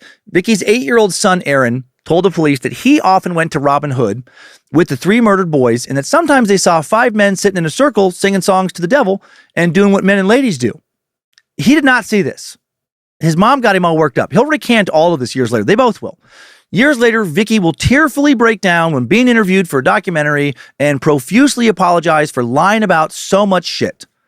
Jerry Driver had spoken to her before she met Damien, had fueled her satanic panic leanings, and heavily pressured her to tell him and other officers what they wanted to hear. I'll have more details about that later. The following are some key quotes from Vicky's son, Aaron, in his May 27th interview. Aaron talked to Detective Byrne Ridge and Inspector Glitchell, and these detectives know better than the detectives who interviewed kids related to the McMartin preschool bullshit investigation. Aaron said that on the day of the murders, his friends asked his mom if he could come to Michael's house to play at their clubhouse. He said that they sometimes would go to Robin Hood Woods together. When asked what they did there, he said we played and added, and then sometimes we'd watch these men. He said the men were doing nasty stuff and explained that it was what men and women do. He claimed that they had seen the men about 5 times, but they always hid when they saw them. Also said that he had seen one of the men at the local market. Aaron was asked if they were wearing any jewelry. He said there was a skull commander he had on a necklace of skulls, and there was a snake in its eye. Okay. Earlier, Vicky had mentioned a pendant earring that Damien left at her house, which was a skull with a snake through the eyes. Aaron said that Chris and Michael went down to watch those men on a Wednesday. He was going to go with them, but his mom didn't let him go. He said, I think they was watching them men like we always did. And they got caught, and they never told the men, and the men sort of killed them. Following comes from Vicky Hutchinson's statement the following day, May 28th. Or I think that's the following day. Sorry, I can't remember the date I said a little bit ago. Doesn't matter. Whatever I said it was. Vicky said that she picked Aaron up from school 3 p.m., May 5th. At 3:15, Michael Moore and Christopher Byers came to her vehicle with Aaron and told her there was a Cub Scout thing that Aaron needed to attend. Michael's father was the troop leader. Michael was really insistent upon Aaron going, but Vicky told them Cub Scouts was on Thursdays and it was Wednesday. She thought they just wanted to go out and play together. Michael asked if Aaron could come over to his house, but Vicky said no because she had some errands to run. She and Aaron went home, been to the grocery store. They picked up food, got home about 8 o'clock. She'll read a news story about the missing boys the following morning. She then went to see Todd, Dana Moore. Dana asked her if Aaron might know anything. Vicky pulled Aaron out of school so he could talk to him. But Aaron said he didn't know where they were. Vicky said she could tell that Aaron was lying about something. After they left, he told her they should go to the clubhouse. Vicky knew where it was because she had been there to look for Aaron when he didn't come home on time. She described it as some kind of abandoned deer stand. She tried to go to the clubhouse the mid-afternoon, but the whole area had now been taped off. She sent Aaron away to stay with her sister for 8 days now to get away from media attention and to free her up so she can work her investigation. During these 8 days, she starts talking to Jesse Miskelly. As mentioned, Jesse tells her that he thought he saw Chris Byers by the Blue Beacon truck wash on the morning that the bodies were found. She kept talking to him to see what else he knew, and he mentioned his friend Damien. Vicky went to Lakeshore Estates to look around, told Jesse that she saw Damien and thought he was hot and wanted to go out with him. She asked Jesse to set her up with Damien. First time she meets Damien, he comes to her house. Vicky said, we talked about lots of different stuff. He's not real talkative. You kind of have to pull things out of him. But he kept telling me about the boys' murders. And how he never said, questioned. He always said that I was accused for 8 hours. I was accused of killing those 3 little boys. And I said, I just acted like it was no big deal, but I didn't even know what. Vicky asked him why they would question him. She told the officers, and he just looked at me, just really weird, and said, because I'm evil. She said Damien did not deny killing the boys, but did not admit to it either. And she's lying here. He absolutely denied it. He also never said he was evil. Again, she'll recant a lot of this stuff later. Damien called and said he wanted to see her again, and he continued coming over to the house of Jerry Driver's fucking puppet. According to Vicky, while she was still communicating with the police, she got some satanic books, put them out where Damien could see them, told Damien she was interested in witchcraft and Wicca. He invited her to go to an SBAT now, which is a gathering of witches. She won't say this until years after he's been sent to prison, but she'll admit that Damien didn't give a shit about her satanic books. Didn't even comment on them. She said Damien picked her up May 19th in a red Ford Escort. Jesse Miss Kelly was with him. It was dark by the time they got to a field near Marion. There was a group of around 10 teenagers there. Vicky said their faces and arms were painted black. She and Damien stood apart from the group, watched as the teenagers removed their clothes and began to touch one another. Hello, weird orgy. She wanted to leave, so Damien agreed to take her, and Jesse stayed behind. Maybe got his fuck on. Following day, Damien calls her, tells her that one of his 5 girlfriends is pregnant. He's a bit of a player. Said that they would have to cool it and keep it down. Well, this pregnancy will result in the birth of Damien's son, Damien Tier, September 12th, 1993. Mother is his girlfriend, Dominique Tier. Vicky thought that this would be the end of it, but Damien continues to call her. Vicky claims he asked her about men at her house because she had a boyfriend who came over often. She claimed that one day she and her boyfriend were watching a movie together around 3:30 a.m. or p.m., not specified, but I'm guessing a.m. She heard a loud noise. They went to the door, found a board that she had used as a plant stand broken in half. When she spoke to Damien next, she asked him if he came to her house, and he responded that he knew she was with Jim, her boyfriend, so, okay, has a jealous streak. After discussing her alleged relationship with Damien, she started talking about what her son claimed he witnessed in Robin Hood Woods. Vicky said, Aaron told me that he and Michael and Chris visited their clubhouse every day and rode their bikes, and they were spying on 5 men. And I asked him who they were, and he said, I don't know, Mom. I said, why would you be spying on 5 men you know? And he said, well, they were there every day, so we would watch them. And I said, what made you interested in them? He said, because they paint themselves, and they have dragon shirts, and they talk in Spanish. I'm sorry, what was that? Dragon Spanish? Vicky questioned how he knew they were speaking Spanish. He said, well, I don't understand what they're saying, and they sing bad things. He said they sing about the devil, and that we love the devil. Aaron told her that when he first saw the group of men, they sat around a fire and sang a song and danced around a tree. The boys hid so men couldn't see them. The men took their clothes off and had sex with each other.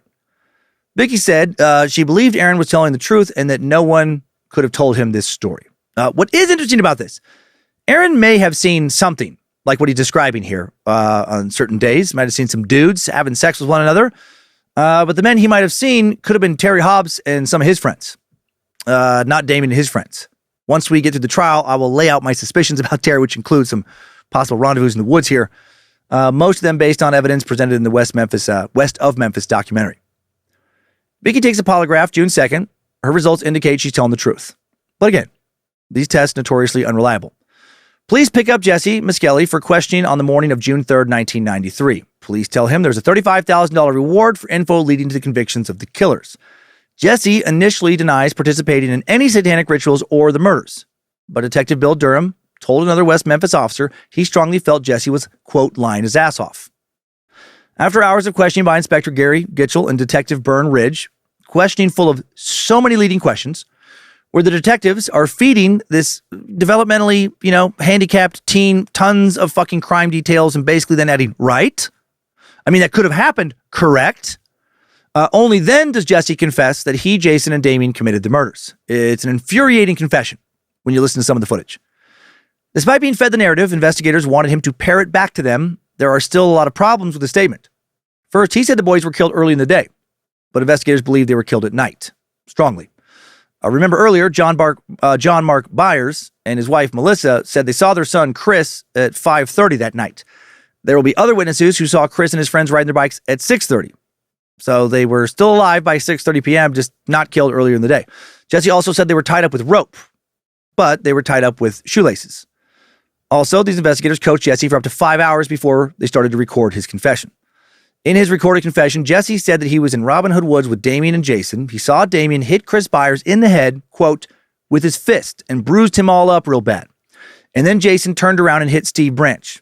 Then the other one took off. Michael Moore took off running. So I chased him and grabbed him and held him until they got there, and then I left. He said when he returned minutes later, all the boys' clothing was removed and they were tied up. Jesse said, then they tied them up, tied their hands up. They started screwing them and stuff, cutting them and stuff. And I saw it and turned around and looked, and then I took off running. I went home, and they called me and asked me, how come I didn't stay? I told them I just couldn't. This doesn't sound like reality. Jesse said the children were beaten with a club and stabbed with a knife. He said that one of the boys was raped. Another was sexually mutilated as part of a cult ritual. How would he know that mutilation detail? Well, investigators told him. Also, autopsies will confirm that none of the boys were raped. They told him essentially they wanted him, what to say for hours before they taped, any confession again. Years later, Jesse will say the following about his interview with Gitchell and Ridge. I kept telling Inspector Gitchell and Detective Ridge I didn't know who did it.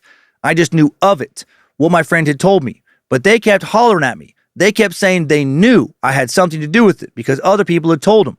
After I told them what the three boys were wearing, Gary Gitchell told me, was any of them tied up? That's when I went along with him. I repeated what he told me. I said, yes, they were tied up. He asked, what was they tied up with? I told him a rope. He got mad. He told me, God damn it, Jesse, don't mess with me. He said, no, they was tied up with shoestrings.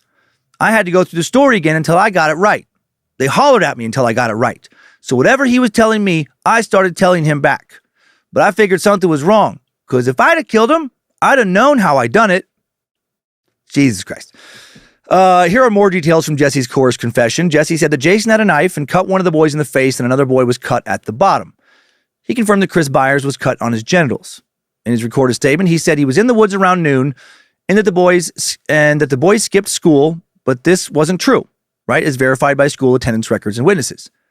He said Jason called him at 9 p.m. that evening. He could hear Damien shouting in the background saying, we done it. We done it. What are you going to do if somebody saw us? What are we going to do? The fuck out of here. Who is chanting, we done it. We done it. When talking about a recent murder. Jesse explained that the three of them were playing around in the water. When they saw the boys, Damien called out, hey, and they came over. Then Jesse changed his story again. Now he tells the detectives he saw one of the murders. He pointed to a picture of Chris Byers. When asked how he was killed, he said he choked him real bad and all. Jesse made another statement between 3:40 and 5 p.m. that was different than the previous statement. Now he claims the murders occurred around 7 or 8 at night. It was getting dark. 9 p.m. authorities go to a judge to request search warrants based on this confession to search the homes of Jesse, Damien, and Jason. 10:30 p.m. the boys are all arrested, charged with 3 counts of capital murder, despite detectives finding literally no evidence connecting these guys with the crimes other than Jesse's confession, which, they coached him to give. 9 a.m. June 4th, Inspector Gitchell holds a press conference to announce the arrests. When asked how confident he felt about the case on a scale of 1 to 10, he answered 11. 11? Really? Even though Damien had an alibi the night of the murders, even those whereabouts between 6:30 when the boys were last seen alive and 9 p.m., by which parents have been out looking for him for a while, can be accounted for as confirmed by numerous witnesses. Jesse also may have had an alibi, a better one. Numerous witnesses would testify that the wrestling lover was at a regional pro wrestling match roughly 40 miles away the night of the murders. Some people posting on forums now seem to think this match might not have been on the night of the murders, but a lot of Jesse's friends would continue to insist that it was, and that they were with him at that match that night. In his documentary interview, Jason Baldwin would say, the statement Jesse made to the police is a lie. It's not true, I don't see why he would do something like that to another person. I can see where they might think I was in a cult because I wear Metallica t-shirts and stuff like that, but I know I didn't do nothing like that.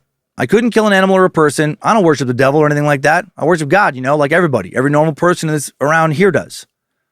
June 7th, the 3 teens are appointed lawyers. Jesse's lawyer, Dan Stidham, said this about his client. Of course, initially, my take on the situation was that anybody who would confess to such a crime obviously did it. It was unfathomable to me that anybody would confess to a crime who had not committed it. I figured that my client was obviously guilty. And so my initial thought was that my only goal was to prepare him to testify against his co-defendants and hopefully to work the best possible plea bargain I could for him. We were hoping simply to avoid the death penalty.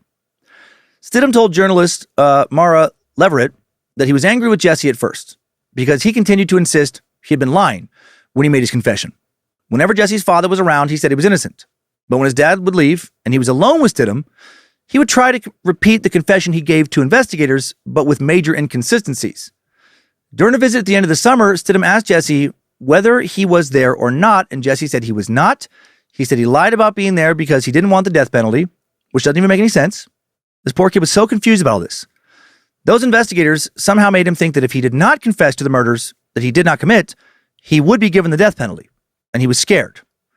Stidham explained that now he was on Jesse's side, or that he was on Jesse's side, and then Stidham recalled, and that's when I began to realize that he didn't understand what a lawyer was. He had no idea what a defense attorney was. He didn't understand the concept. He thought we were detectives. This is after they've been working together for months. He didn't understand that we were on his team. He started to view Jesse differently now and felt like his confession was coerced. Right? Again, Jesse is very, very easily confused, and he's very confused about all of this. He is very easily manipulated. After he was arrested, Jesse was transferred to a jail in the town of Wynn. He wrote a letter to his parents that said, I hope that y'all don't hate me because I did not do it. I cannot stand in here much longer. I will go crazy. Please try to get me out. I will die in here. So fucking sad. June 8th, 1993, Damien Echols overdoses on his prescription antidepressant. Damien saved the pills that were dispensed to him on Saturday, Sunday, and Monday. By Tuesday, June 8th, he had a dozen pills. Just like Jesse's legal team, Damien's defense attorneys are trying to get to know him so they can better prepare their case. Defense assistant Gloria Shettles, former parole officer and prosecutor's assistant, meets with Damien weekly for 9 months. They learn that Damien sought the meaning of life through religion. He was very interested in religion.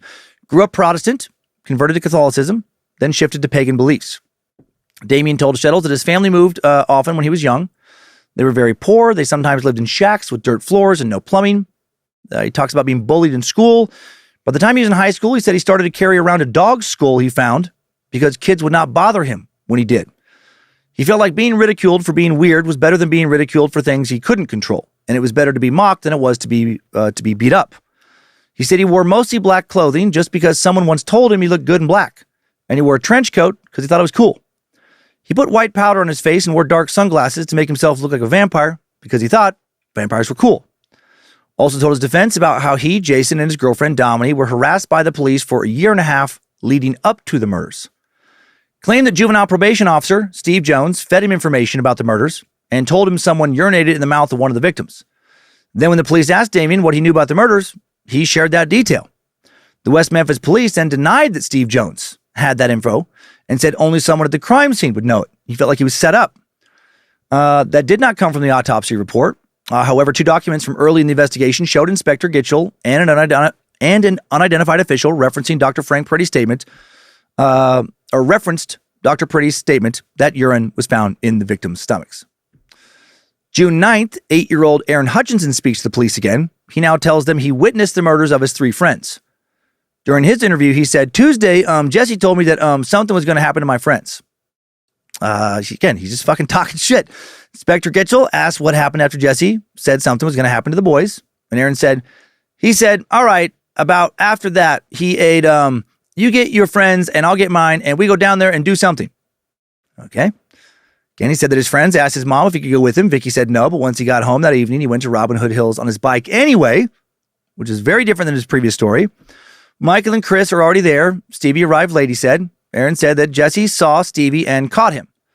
Then, according to Aaron, the other young men present saw Michael and Chris. Aaron said, they took them and then they killed them. Aaron continued, I ran and Jesse caught me then. I got away and he caught me again. And he tied me up. I stayed there for about 40 seconds and got untied. Okay. Similar to Jesse's statement, he said his hands and feet were tied with a rope. He told the officers the young men didn't do anything to him besides tie him up, saying they couldn't hurt me because I kicked them with foot, just like this, tied up. This is the just fucking nonsensical ramblings of a confused little kid.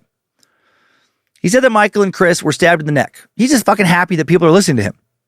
Stevie ran away, but fell down and was stabbed in the stomach. He said Jesse removed Stevie's clothing. Jason removed Michael's clothing, and one of the other men pulled off Chris's clothing. He asked why the men didn't hurt him, and he said the men threatened to kill him if he told anyone. Fuck out of here. These 3 guys had no problem killing 3 local kids Aaron's age, and they already had Aaron tied up in one version of his story. I know he said he got untied after 40 seconds, but why not just toss his little ass in the pond? I mean, stranger shit has happened. But this is not a believable story. Aaron named all three suspects in his interview, said he knew them because Jesse was a neighbor and one of his cousins talked to Damien and Jason. At one point, Inspector Gitchell asked Aaron, "How can I be sure you're telling me the truth?" And Aaron said, "I don't know. This is a great witness." Then Gitchell asked if Jesse did anything to him, and now Aaron says he abused me. A bit later in the interview, Aaron told Gitchell that they cut off the private spot of Michael. Then he was asked if they touched him, and he said yes, saying they would touch me on my private spot. He's just fucking saying whatever he thinks they want him to say. And why would this kid lie, you might be thinking? Well, why did the kids in the McMartin preschool case lie? Literally hundreds of them. Why did one of them say Chuck Norris molested him? Why did they say they saw preschool teachers fucking flying around on brooms? Why did they say they've been flushed down magical toilets into satanic fuck dungeons where babies were being sacrificed? Kids say stupid shit all the time. They lie all the time, especially if adults are real into what they're saying, right? Well, what? Seriously? Tell me more. And they'll say all sorts of crazy shit. They will say what they think the adults around them want to hear or things that will capture the attention of the adults around them. There's all kinds of studies into why kids lie more frequently than adults, right? They're testing limits. They enjoy the attention they get from lying. They're gaining approval.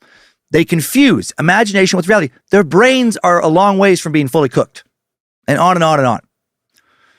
August 4th, 1993, Damien, Jason, Jesse plead not guilty to capital murder at their pretrial hearing.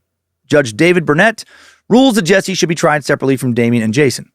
Later, he rules that the teens could be tried as adults, and the state could introduce Jesse's confession into evidence. Damien's son, Seth, will be born September 9th, 1993. It'll be months before he gets to hold him for the first time. If I forget to mention this later, apparently they do have a relationship now. To what extent, we don't know. He stays out of the limelight. His son does. November 17th, 1993, divers hired by the Arkansas State Police search a lake behind the trailer where Jason and Damien live. They discover a 9-inch serrated knife about 50 feet behind the trailer. This knife will become a key part of the trial later. This knife will be presented as a murder weapon. It wasn't. It will be presented as being used to genitally mutilate Chris Byers. It wasn't. Soon I'll be talking about the turtles. December 30th, 1993, defense attorney Ron Lax interviews Vicky Hutchinson's neighbors and is told that Aaron was at the trailer park at the time of the murders. He was not in Robin Hood Hills, like he had told the police in one of the many versions of his constantly changing story. Jury selection for Jesse Miskelly's murder trial starts January 18th, 1994. Prosecutor John Fogelman tells the jury they might find errors and discrepancies in Jesse's confession, but that's only because he's trying to minimize his role in the murders. Jesse's attorney, Dan Stidham, argues that Jesse is being prosecuted because of tremendous pressure for the police to make an arrest and the Damien Echols tunnel vision that investigators had, quote, from day one. Jesse only confessed when the officers broke his will and scared him beyond all measure, he adds. Dan Stidham suspected that Christopher's stepfather, John Mark Byers, was involved in the murders, but didn't pursue this theory as a defense strategy because he was afraid it would anger the jury. Mara Leverett writes about Byers' background in her book, Devil's Knot. John Mark Byers was once a pawnbroker, jeweler, drug dealer, and confidential informant for the Crittenden County Drug Task Force. He was born in 1957 in Mark Tree, Arkansas, which is 30 miles north of West Memphis. He studied to become a jeweler in Texas. By 1984, he was back in Marion, Arkansas. Byers had been married to Chris's mom since 1977. She had 2 kids, Chris and a daughter, both from her previous marriage. Byers' first wife had full custody of his kids, and she lived in Marion. Their relationship was described as stormy. In September of 1987, Byers had been arrested after a caller reported a woman screaming and 2 unattended children outside. Another resident also called to report the screams. An officer reported that the older child at the house said his mom and dad were fighting in the home. Officer saw a man pointing a black object at a crying woman. The woman reported that Byers came to her house at 6:45 a.m. demanding to take the kids. He said he wanted full custody and that he was going to kill her and that he was going to use an electric shocker on her. Byers told the officer he was going to take the children with him. He appeared to be under the influence of drugs. Officer escorted the children and their mother to a friend's house. That morning, she went downtown and gave Prosecutor John Fogelman a tape recording of the incident. A warrant was issued for Byers' arrest, charging him with terroristic threats. He was convicted, and he was sentenced to 3 years probation. He was required to pay child support and keep a job, neither of which he did. He and Melissa opened Byers Jewelry in West Memphis in 1989, closed down in less than a year. Byers then became a partner in a pawn business, but his partner bought him out in less than a year. 1989, Byers and Melissa had bought a little house in West Memphis. she worked as a housekeeper, and he will sell jewelry from home or at flea markets. May 5th, 1992, the record of his conviction is formally expunged, even though he had violated parole. Order was signed by Judge David Burnett. Months later, in July of 1992, Byers is arrested in Memphis, charged with conspiring to sell cocaine and carrying a dangerous weapon. That night, he's released into the custody of U.S. Marshals. Records do not indicate who ordered the release or why. Byers is an interesting figure in all of this. I don't think he had shit to do with the murder of the 3 boys, but I can see how some would think so. He looks suspicious. He has, a little bit of a troubled past. Looks like a dude who's done some shady shit. Transitioning back to Jesse's trial now, Inspector Gary, very, very few people think that he did it now, by the way. There was a period several years ago where he seemed to be a primary suspect, no longer for reasons that will be made clear by the end of this episode. Transitioning back to Jesse's trial now, Inspector Gary Gitchell testifies that Jesse was very relaxed during his interrogation. The jury listened to Jesse's 34-minute confession tape. Remember, the West Memphis police only started recording after they'd been talking to Jesse for about 5 hours. On cross-examination, Dan Stidham asked Gitchell if it occurred to him that the story was false. Gitchell testified, "In Jesse's case, I feel like he did tell us a good bit of the truth. But then they also lessened their activity in a statement. That's just common." Gitchell conceded that Jesse's first statement contained errors, but he said, "Jesse simply got confused. That's all." Aaron Hutchinson does not testify at trial, but his mom, Vicky, does. She described that SBAT, that witches gathering, where she claimed Jesse and Damien were present, but the judge ruled that the testimony about the attendees painting their faces black and having an orgy could be too prejudicial. Vicky couldn't say much in the presence of the jury other than she saw 12 to 15 young people together. Prosecutor John Fogelman called on Lisa Sakavicius from the state crime lab. She testified that a green polyester fiber found on one of the boys' caps was microscopically similar to fibers on a shirt from Damien's house. A red Raycon fiber found in their bodies was microscopically similar to fibers from a red bathrobe found in Jesse's home.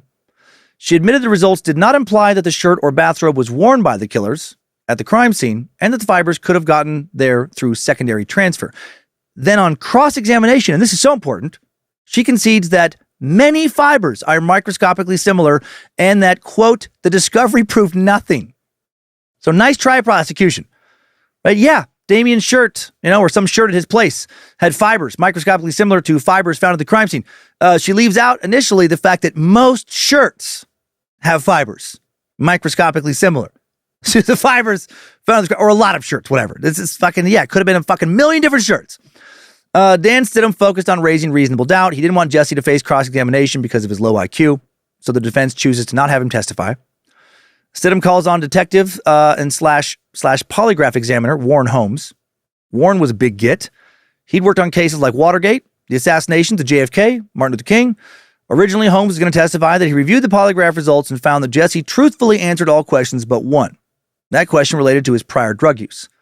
He believed Detective Bill Durham lied to Jesse about his results to get him to confess. Judge Burnett ultimately ruled that the testimony was not admissible because one cannot testify whether polygraphs suggest guilt or innocence in court. Why even fucking use them? Judge Burnett did allow Holmes to testify outside the jury's presence about factors that can contribute to false confessions. He said that 3 warning signs showed up in Jesse's case.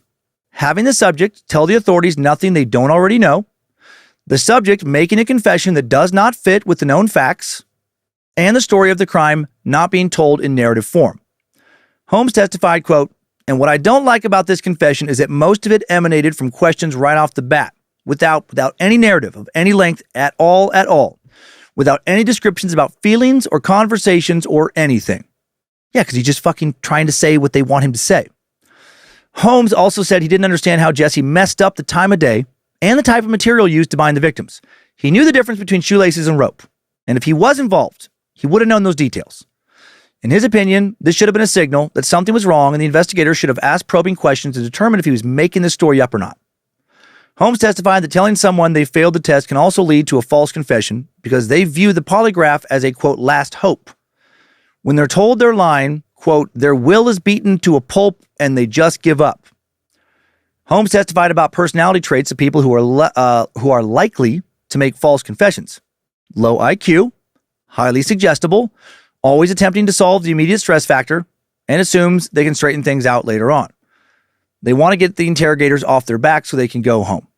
Right? Well, this testimony was delivered outside the jury's presence, or why it was delivered outside the jury's presence, not entirely clear to me. Defense attorney Dan Stidham also wanted to present testimony from social psychologist Dr. Richard Offshay regarding Jesse's confession. Dick quota met. Dark Lord is pleased. Anyway, Judge Burnett did not allow him to testify about his opinion on whether Jesse's confession was coerced. The judge did allow Dr. Offshay to testify that Jesse gave a false statement when he could no longer stand the strain of the interrogation. The defense asked Dr. Offshay to list examples of coercive interrogations. Offshay testified that in Jesse's case, the most powerful example was the 8th revisiting of the question of the time at which the killings occurred. Yeah, fucking 8 times he got it. So 7 times he gets it wrong. First, Jesse said that morning. Then he said about noon, way earlier than when they were last seen alive, which was around 6:30 p.m. Then he answered yes when asked if the murders happened after school let out. He quoted Detective Burnridge as saying, okay, the night you were in the woods, had you been there? Had you been in the water? Jesse answered, yeah, we've been in the water.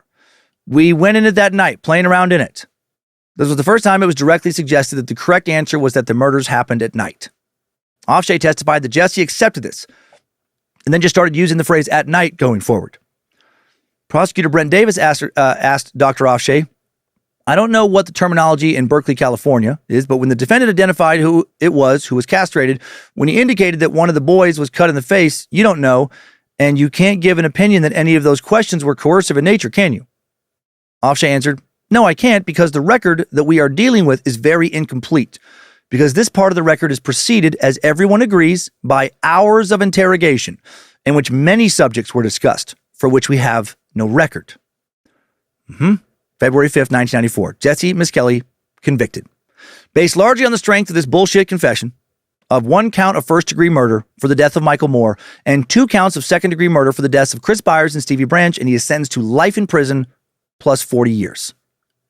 February 17th. Jesse tells prosecutors he'll testify against Damien and Jason at their upcoming trial. He makes a statement under oath accusing them of murdering the 3 boys because he hopes this will get his sentence reduced. That's what he's been told. And then he changes his mind about this the next day. Prosecutors appear to be worried now before the second trial because they could not use Jesse's confession unless he agreed to testify. Prosecutor Brent Davis holds a pretrial meeting with the victims' families, tells them that if Jesse testifies, he will get a reduced sentence. Davis said, unfortunately, we need his testimony real bad. If it was a perfect world, we'd take what we have on Jesse and leave it. And we go and get the other 2 and get them and be happy, but it's not. And we need his testimony to be sure we get convictions on the other 2. Prosecutor John Fogelman tells the parents that besides Jesse's confession, all they have is a fiber found on Stevie's shirt that matched a fiber from some of Jason's mother's clothing and a fiber found on his shirt and Michael's Cub Scout cap that matched a shirt found at Damien's house. But matched perfectly? No, we already went through that, right? This is fucking beyond flimsy. So basically, they don't have shit. They do not have shit when it comes to hard evidence. And they don't have that because, these kids didn't do it. If investigators had done their jobs better, they would have realized that they did have evidence on Terry Hobbs. Can't wait to share dirt on that sack of shit later. Prosecution also had information from a witness who reported seeing Damien and Dominique, his girlfriend, on a service road near the crime scene the day of the murders, but Dominique also lived near the crime scene, so it made sense for her to be over there, and she and Damien were getting busy all the time, so it made sense for him to be with her. Also have 2 minor witnesses who said Damien talked about the murders at a softball game. These were like little kids. And they had a jailhouse informant, Michael Roy Carson, who claimed Jason made incriminating statements. This informant will also later tearfully admit to making everything up. Finally, they had the knife found in the lake behind Jason's house, but there was no conclusive proof that it was the murder weapon. It'll come out later that it's highly unlikely this knife was the murder weapon. Highly unlikely it was ever used on the boys. Most likely came, if I forget to mention this later, some people said that they saw this thing being thrown in the lake like months and months before the murders even occurred. I know there's a lot of details here. 2008, attorneys for Jason Baldwin will reveal that the last 2 witnesses, Dominique Tier and Garrett Schwarting, told the police that they were aware that a large knife had been thrown into the lake. Oh yeah, well before the murders. Here we go. Like a fucking year before. Also, one of the law enforcement dive team had indicated the officers were given precise directions on where to find the knife that was sitting at the bottom of the lake when the murders occurred. Jason's attorney will argue that withholding that evidence had compromised prosecutorial misconduct. Prosecutor Davis told the families they had a 50-50 chance of conviction without Jesse's statement. Damien Echols and Jason Baldwin's trial starts February 19th, 1994. Opening arguments delivered February 28th. Jason's attorney, Paul Ford, told the jury he was only 16 when he was arrested, was not a troublemaker, cared for his 2 younger brothers every day, made sure they got to school on time. Ford argued that the police disregarded numerous statements, alibis, and physical evidence, all true, saying, you'll see that this evidence that they have has been twisted and manipulated and distorted in order to make the pieces of the puzzle they want to build to fit together. And you'll see that from their own witnesses. Lastly, you will see from their own witnesses evidence that will show that Jason Baldwin is innocent. Damien's attorney, Scott Davison, addresses his concern that the jury will find Damien guilty because of his troubled past. Davison tells the jury, he's not the all-American boy. He's kind of weird. He's not the same as maybe you and I might be. But I think you'll see that there's simply no evidence that he murdered these 3 kids. The prosecution presents a similar case at the second trial as the first. Prosecutor wanted the judge to take, this is ridiculous. The prosecutor at one point wanted the judge to take, quote, judicial notice that there was a full moon on May 5th, according to the almanac, which the judge found, quote, appropriate. For fuck's sake. Who advised the prosecutor to tell the judge that? Jerry Dipshit Driver? Judge needs to know it was a full moon on May 5th. Satanic cults love to sacrifice kids on a full moon. It's a must that the judge hears about this. Very important, crucial. Also, was that pond ever thoroughly drained to make sure there are not more bodies in it? I'd bet my bottom dollar that if you have that pond drained, you're going to find anywhere from 3 to 6 dozen dead babies and a lot of upside down crosses. A lot of pentagrams. That pond is quite likely a portal to hell. Make sure the judge knows that the pond is a portal to hell. It's a must that he hears about that. And portals to hell open fully on full moons. Detective Burnridge testified that during Damien's interview at the police station, he said that all people have demonic forces inside them. He talked about the mystical significance of water. Said that the number 3 was sacred to the Wicca religion. Damien said he read books by Stephen King, which Detective Byrne thought was, quote, strange. What a fucking weirdo! How fucking crazy, how strange. He reads books written by one of America's most popular authors. Detective Byrne is strange. No, he's not strange, he's stupid. Damien's ex-girlfriend, Deanna Holcomb, told the jury that Damien wore all black and carried knives. But all these kids carried knives. An officer who searched Damien's home testified that they found 11 black t-shirts. The book Never on a Broomstick, A History of Witchcraft, and a dog skull. I love the 11 black t-shirts detail. 11? So sad that was seen as something very important to mention, right? That it could sway a jury. Like if Damien's closet had nothing but pleated khaki pants, leather tasseled slip-on loafers, and Tommy Bahama collared button-up shirts, he would have just been fucking let go. Like if you'd had posters up next to all that of Alan Jackson and Toby Keith, he would have just never been arrested. He's one of us, boys. Damien didn't do it. Look at those posters. Look at that clothes. Prosecution then calls on Dr. Dale Griffiths, a cult expert. His testimony would apparently sway the jury, which is sad because this guy's a fucking clown. Dr. Dale, 56 years old in 1993, was a retired police officer who lectured all over the country about the occult. He was a Satanic Panic poster child. Massive wackadoodle. It is fucking embarrassing this guy was ever paid to lecture to anyone about anything. This dude got his doctorate in cult psychology from Columbia Pacific University, which was a bullshit mail-order degree mill that offered literally no formal classes. The state of California would file a suit against Columbia Pacific and have it shut down permanently for not meeting educational standards, right? 41% of their PhDs were granted in less than 3 years, and no one went to class. Homeboy had a fucking bullshit degree. He might as well have gotten his doctorate as a free prize in the bottom of a box of Cracker Jacks. It was worth as much as fucking something from inside of a fortune cookie. He proclaimed that 8, the age of the victims, was a witch's number, and that was taken seriously by the court.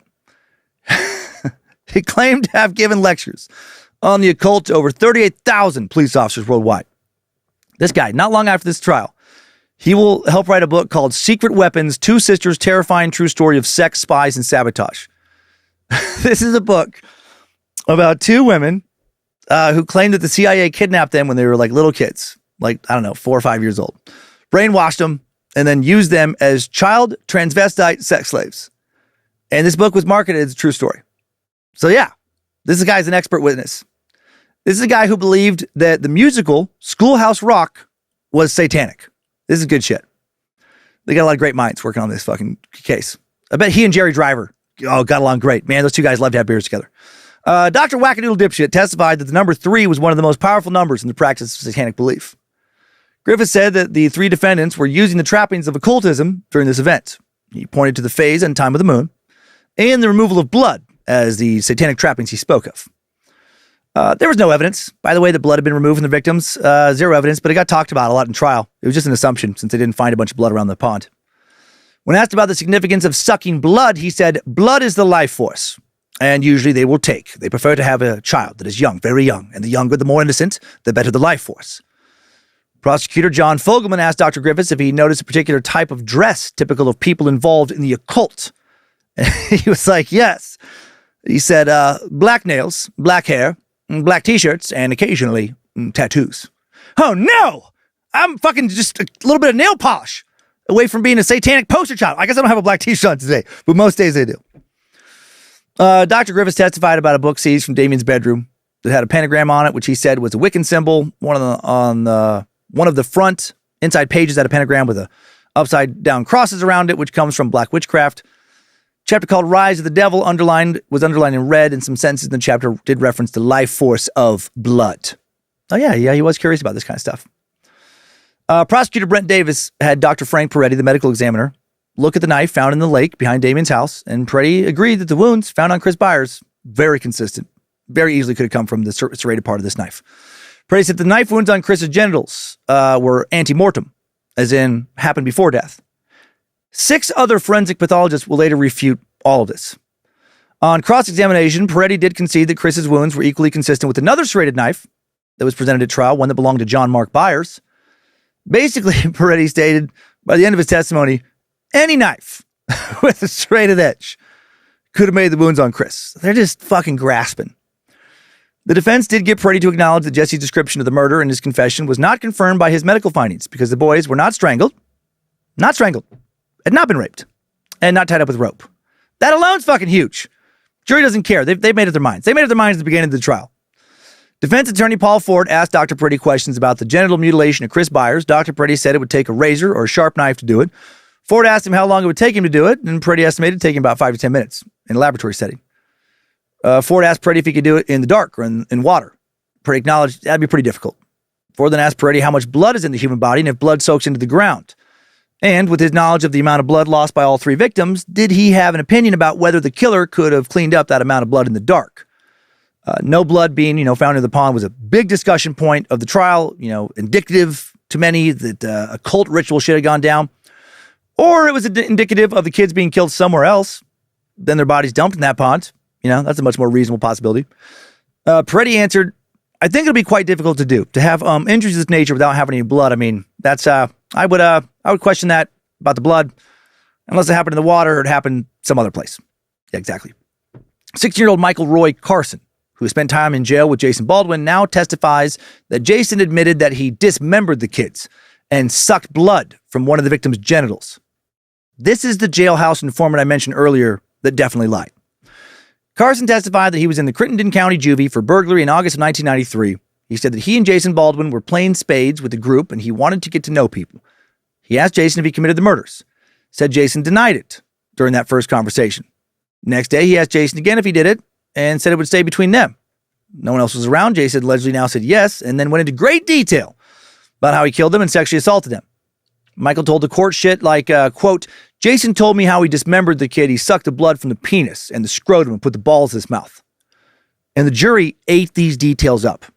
By the time Michael's saying this shit, oh man, I mean, if their fates weren't sealed before, they were definitely sealed now. Carson testified that he came forward in February 1994 because he saw the parents of the victims on TV and said, I have a soft heart. I couldn't take it. Juvenile drug and alcohol counselor Danny Williams told Jason and Damien's lawyers that he was very familiar with Michael Carson and knew he was lying. Several months earlier, he was working with Michael and told him that Jason was accused of killing and sexually mutilating the 3 boys, and he gave Michael the details that he then gave at trial. And then Michael later informed him he was going to tell the police that Jason confessed. Williams told defense attorney Paul Ford and the prosecution that he knew Michael was lying. Jason's defense team wanted to tell the jury that Michael Carson was LSD dependent and presented the information from the counselor about, him lying, but the judge, for reasons never explained, won't allow it. Bunch of bullshit. Carson will years later, break down, cry, talk about this while being interviewed for the West Memphis documentary. He will apologize to the West Memphis 3 for fucking ruining their lives. He said he was doing a lot of hard drugs at the time, said he was doing a lot of LSD, he was huffing a lot of gas, and was confused all the time. He said he testified in exchange for hoping to be not transferred to an adult penitentiary for several years, even though he'll deny he was formally offered a deal for a bunch of burglaries. The director of the juvenile detention center Jason and Michael were imprisoned together in, Joyce Cureton, she said she allowed the other kids to watch the trial the night Michael testified. And she said they went fucking crazy when Michael started sharing his bullshit. They were jumping out of their seats. They were screaming at the TV, calling Michael a liar. They told Joyce that Michael didn't say shit. Or that Jason didn't. Right? There was so much bullshit throughout this case. The prosecution realized they had a weak case against Jason because they offered his attorneys a 40-year sentence with parole possibly in 15 years if he would just testify against Damien. But Jason, good friend, good dude, rejects that deal. Will not testify against his friend, especially when he knows neither he nor Damien had anything to do with any of this. Paul Ford later said about their strategy at the trial, we wanted to just disappear on the radar screen and let Damien be the whole focus. We thought if we didn't stir the pot, and they didn't stir the pot, what were they going to convict him on? The prosecution presented two witnesses who claimed they overheard Damien confessing at a softball game now. These little kids. Jody Medford said she heard Damien say that he killed the 3 little boys, and before he turned himself in, that he was going to kill 2 more, and he already had one of them picked out. This story will later change. It'll be like he's going to kill 10 kids. She said that day she saw Jason Baldwin with Damien. Before this, she heard people talk about Damien. She thought he was weird because he dressed weird and a weird hairstyle. Okay. Cross-examination, she admitted that she told her mom, but they didn't go to the police. Yeah, because her mom was probably like, shut the fuck up, weirdo. What are you talking about? 12-year-old Christy Van Vickle, Jody's friend, gave similar testimony. Other kids present for the supposed confession will give similar but also conflicting stories. All kinds of local kids supposedly heard Damien do this or do that, say this or say that. Rumors and gossip. Damien's defense calls on Marty King, the manager of the local Bojangles, who testified about the bloody man who came into the restaurant around 9:30 p.m. the night of the murders. Right, part of their strategy to raise reasonable doubt. Officer Regina Meek testified that she did not go into the restaurant when she was called to the scene. Said she didn't find the man, didn't make a report. She confirmed that she was one of the officers searching for the missing boys that night. So she killed it. Great work, Officer Meek. Robin Wadley, Jason's attorney, asked her, and you're out looking for some boys, and you're out in that area, and you hear about someone bleeding, did anything go off in your mind, thinking that something may be going on? Meek said, okay, first of all, you've got to understand it was a different area I went to. It was a different ward. I did not connect the two at all. Detective Byrne Ridge was asked what date they sent the blood scrapings from the Bojangles to the lab, and he said, yeah, they were never sent. We lost them. He said it was his fault. Yeah, they got lost. We lost the samples. Detective Ridge, fucking killing the game. Inspector Gitchell testified that HBO documentary producers gave him a serrated knife previously owned by John Mark Byers, January 1984. He sent the knife for testing because there was a substance on it. Remember, the defense team pointed out that Byers potentially had motive. He was upset with Chris the day he disappeared, I guess. Chris was the only victim who was mutilated. Byers had extensive knowledge of the area, strong enough to carry the boys to the scene. His training as a jeweler suggested he was precise enough to commit a mutilation. Other evidence suggested the boys were killed in a separate location, like a lack of mosquito bites on their bodies. Right, the pond they were found in, the area immediately around it, loaded with mosquitoes at the time of the boys' murders, and that lack of blood. Michael Guglielmo,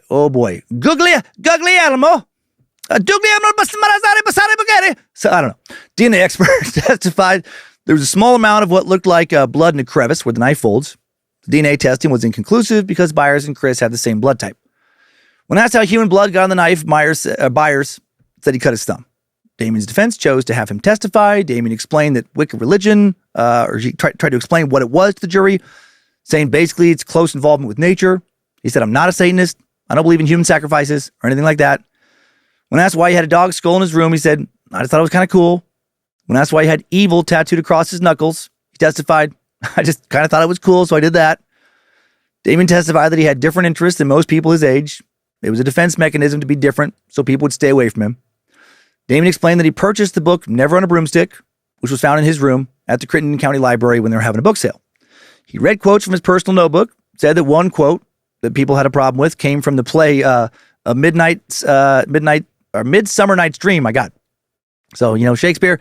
And another quote was Metallic lyrics. He denied on the stand killing Michael, Stevie, and Chris. The defense called on Robert Hicks, a police training officer and an expert on satanic crime now. Now, this guy is an anti-Satanic Panic dude. He published a book in 1991 titled In Pursuit of Satan, The Police and the Occult, which was all about the police being hysterical when it came to thinking satanic cults were behind violent crime. He was trying to undo the damage people like Dr. Dale Dipshit Griffiths was doing. He testified that he did not know about a connection between sexual mutilation and the occult. He also said there had been no empirical evidence that listening to Metallica could lead people to commit crimes. It's fucking crazy they had to talk about that in court. He said the phrase trappings of the occult used by Dr. Griffiths, quote, was absolutely meaningless in considering any kind of violent crime. Hail Robert Hicks, hail Nimrod. Thanks for being a reasonable man, doing what you could do to try and put a stop to this ignorant witch hunt bullshit. Closing arguments took place March 17th. Prosecutor John Fogelman said that religion is a motivating force. It gives people who want to do evil, want to commit murders, a reason to do what they're doing. And I hate this prick so much. He has never apologized to Damien, Jesse, or Jason in interviews. He comes across like a fucking pompous prick who cares more about political optics and pride than, doing his job correctly and apologizing when he fucks up. He'll go on to become a judge and then retire comfortably a few years ago. And in the last public address of all this that I could find, he stated that he still thinks the Memphis Three are guilty. He just refuses to admit he fucked up.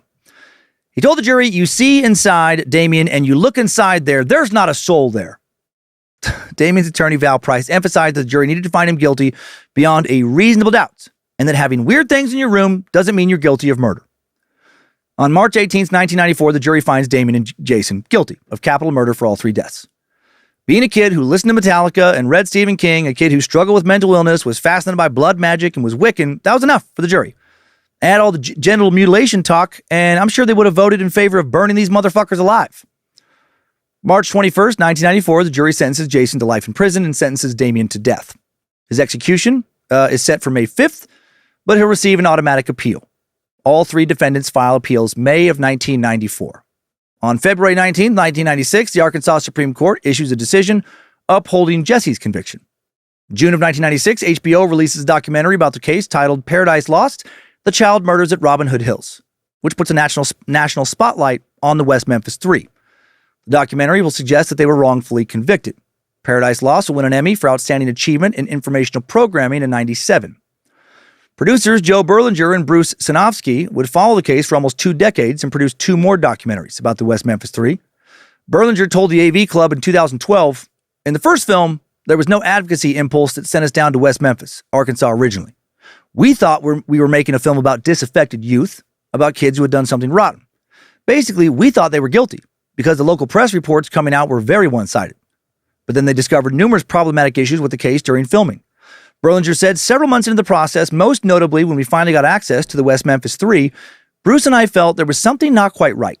The more we dug into it, the more we realized this was not a case about guilty teens run amok. These guys had been wrongfully charged. We were still naive enough to believe that it would all work itself out at the trial. Paradise Lost 2 Revelations premiered in March of 2000. This documentary suggested that John Mark Byers was the real murderer. December 23rd, 1996, the Arkansas Supreme Court upholds Damien and Jason's convictions. June 17th, 1999, Judge Burnett denies Damien's petition for a new trial under Arkansas Rule 37, ineffective assistance of counsel. December of 1999, Damien marries a woman named Lori Davis, who had been corresponding with him for years in a Buddhist prison wedding ceremony. Lori Davis, a landscape architect from New York City. Lori Davis first wrote to Damien after she watched Paradise Lost. The beginning of a new millennium marks a turning point in the case. THV11, a news outlet for Little Rock, Arkansas, reported, while the three were jailed, the internet continued to grow along with the transformation of American culture. The mid-90s brought grunge and counterculture to the forefront, giving people new ways to express themselves outside the norm. It was on the internet where many could find people and explore topics like never before. Web forums and discussion boards was one part in the growing notoriety of the West Memphis Three's case during a unique time in history. In 2000, an article comes out about Jerry fucking Driver getting into some legal trouble. Mr. fucking Striper.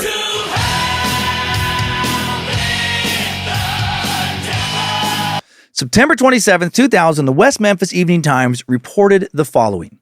Ex-Crittenden official to pay up. The former juvenile officer for Crittenden County, Arkansas, charged last year with theft after a state audit found he'd written $27,400 in unauthorized checks, has been ordered to repay the debt in $241 monthly installments. Jerry B. Driver, 60, pleaded no contest to the theft charge March 27th, and Circuit Judge David Burnett, same judge as the West Memphis Three case, ordered him placed on probation, then authorized a transfer of the probation to authorities in Michigan where driver now lives. 8 years later, this dipshit will get convicted in Florida for grand theft auto and will serve several years in prison based on Florida Department of Correction records. Damien will later mention that he heard numerous other kids supervised by Jerry Driver when he was working as a teen parole officer complain that Jerry sexually harassed him. Some moral crusader. Fuck Jerry Driver. April of 2001, the Arkansas Supreme Court rules that Judge Burnett failed to give sufficient attention to Damien's arguments in his rejection of Damien's Rule 37 petition. Case is sent back for more consideration. In June, his Rule 37 hearing ends with the state Supreme Court denying a rehearing. Setback. July of 2002, Damien's attorney files for DNA testing of the crime scene evidence. 2 years later, June of 2004, Judge David Burnett files an order for DNA testing. August of 2004, Vicki Hutchinson gives an interview with the Arkansas Times reporter where she admits she lied profusely to the police. She claims she was told her child would be taken away from her if she did not cooperate. Remember Vicki, the woman who dated Damien while working as a volunteer detective for Jerry Driver? The woman who lied about him and got her son Aaron to also lie? Next to Jesse's coerced confession, she and her son provided some of the best evidence for the prosecution.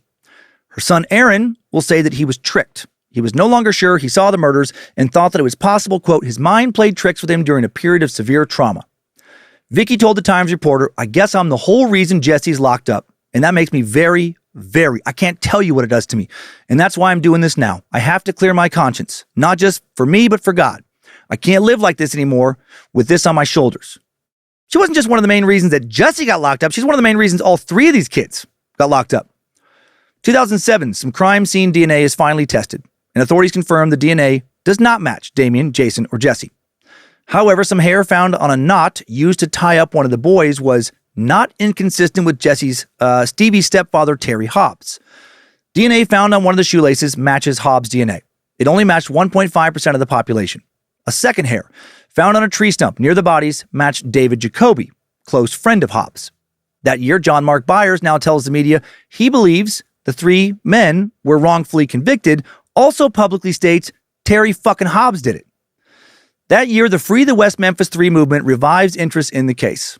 Celebrities like Johnny Depp, Winona Ryder, Eddie Vedder from Pearl Jam, Patti Smith, Henry Rollins from Black Flag, the Dixie Chicks, now known as the Chicks, Peter Jackson, the director of the Lord of the Rings franchise, publicly supported the West Memphis 3 and helped fund their appeals. April, and Hail Nimrod for them. Awesome that they did that. April of 2008, Damien's lawyers filed a motion for a new trial based on new evidence. September 10th, 2008, Judge David Burnett denies the request for a retrial because the DNA evidence is deemed inconclusive. Major setback. September 2010, the Arkansas Supreme Court hears Damien's appeal for a new trial. November 4th, 2010, Arkansas Supreme Court orders the trial court judge to determine whether the DNA evidence or juror misconduct evidence justifies a new trial or exoneration. July 2008, evidence comes to light that jury foreman Kent Arnold discussed the case with an attorney before the deliberations in the Echols and Baldwin trial and advocated unlawfully for a conviction in the jury room. Arnold manipulated his way onto the jury, improperly discussed the case with jurors and others before deliberations, made up his mind to, quote, get his guy with a conviction before defense attorneys had a chance to present Echols' case, according to an affidavit by Little Rock attorney Lloyd Warford, who was an Arnold family attorney. Of course he did, right? Damien was weird. Had evil tattooed on his knuckles. He was a witch. He listened to heavy metal. Lock him up. He's not like us. Fuck him. New evidentiary hearing is scheduled for December 2011. Supreme Court rebukes Judge David Burnett for not holding a hearing on the DNA evidence before rejecting Damien's request for a retrial in 2008. The court determined, quote, while there is a significant dispute in this case as to the legal effects of the DNA test results, it is undisputed that the results conclusively exclude Echols, Baldwin, and Miss Kelly as the source of the DNA evidence tested. At that time, Burnett was at the state capitol attending freshman orientation for state senators. He told NBC, I made my opinion and they made theirs. That's the way the system works. I did what I thought was appropriate at the time. Times change and circumstances change, and I guess they had a different view than I did. Yeah, the Supreme Court had the correct view, you stubborn fuckface. August 19, 2011, at an unexpected hearing, Damien, Jason, and Jesse accept Alford pleas and are released from prison with time served and 20 years probation. An Alford plea allows them to maintain their innocence while acknowledging that prosecutors had sufficient evidence to convict them. Why do this? Attorney Stephen Braga, working with the West Memphis 3 to get them a new trial, said, "The Alford plea was the only compromise I could come up with to try to bridge the gap between the state's absolute refusal to drop the charges and the three's absolute demand to maintain their innocence of crimes they did not commit. Despite more and more evidence coming forward that the West Memphis 3 had been wrongly convicted, the state just would not fucking grant them a new trial. They didn't want to be embarrassed. Prosecutor John Fogelman even admitted money was a big consideration. If the West Memphis had a new trial and were found innocent, well, that could open the door for major lawsuits. And the state of Arkansas, would be out over $100 million for wrongfully imprisoning people. So really, even though they're released, the state of Arkansas fucks these dudes over again. Now the state doesn't have to admit wrongdoing. And they won't get any fucking money for being falsely imprisoned for 18 years of their lives. At the time of their release, Jesse and Damien were 36. Jason was 34. In his book, Life After Death, Damien wrote about how he felt while he waited to see if Jason would agree to enter the Alford plea. He and Jesse decided to accept it right away, but Jason was holding out. He was ready to stay in prison rather than give the state the satisfaction of not having to admit they fucked him over. Damien wrote, "The prosecutor wanted all three of us, Jesse, Jason, and me, to take the deal or there would be no deal. Over the years, Jason had grown to love prison. His circumstances were not the same as mine. He had a job, he had befriended the guards, and was actually looking forward to next year in prison school. Jason has also said previously that he wasn't willing to concede anything to the prosecutors. I understood that with all my heart, and I knew he still believed he would be exonerated one day and walk freely through the prison gates. But the state was too corrupt to ever let that happen. I was trapped in a nightmare, chained to someone I could not communicate with. I paced back and forth in my prison cell, 2 steps to the door and then 2 steps back. Over and over and over, I paced. At all hours of the day and night, I couldn't sleep, couldn't eat, couldn't read, couldn't even sit still. I wept, I cursed, I raged. To see home so close and yet still beyond my reach was pain beyond articulation." Jason would later say, "I didn't take the deal for me. I took it for Damien." Jason said at a press conference that he didn't want to take the deal, adding, "However, they're trying to kill Damien, and sometimes you just have to bite the gun to save somebody." It's a great quote. Damien said about Jason, "I want to publicly thank Jason too, just to let him know that I do acknowledge what he did, that he did want to keep fighting. He didn't want to take this deal in the beginning. And I recognize and acknowledge that he did so almost entirely for me." The victim's parents had their own reactions to the plea deal. Steve Branch said about Damien, "It just goes to show you that he's been manipulating. As far as I'm concerned, he was going to pay for killing my son." Pamela Hobbs and John Mark Byers, who now believed in the innocence of the West Memphis 3, both attended the hearing. Byers said 3 young men have had 18 years of their lives taken away. To see them get out and have a normal life is a blessing from God.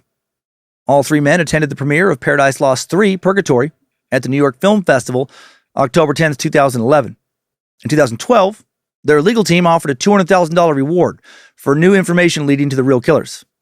That year, Peter Jackson and Amy Berg produced a documentary, West of Memphis, which suggests that Stevie Branch's stepfather, Terry Hobbs, could be the killer.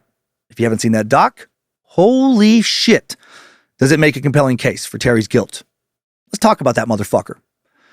I love how this all unraveled. Back in 2007, Dixie Chick, a.k.a. Chick, singer Natalie Maines, joined a growing number of celebrities supporting the release of the West Memphis 3.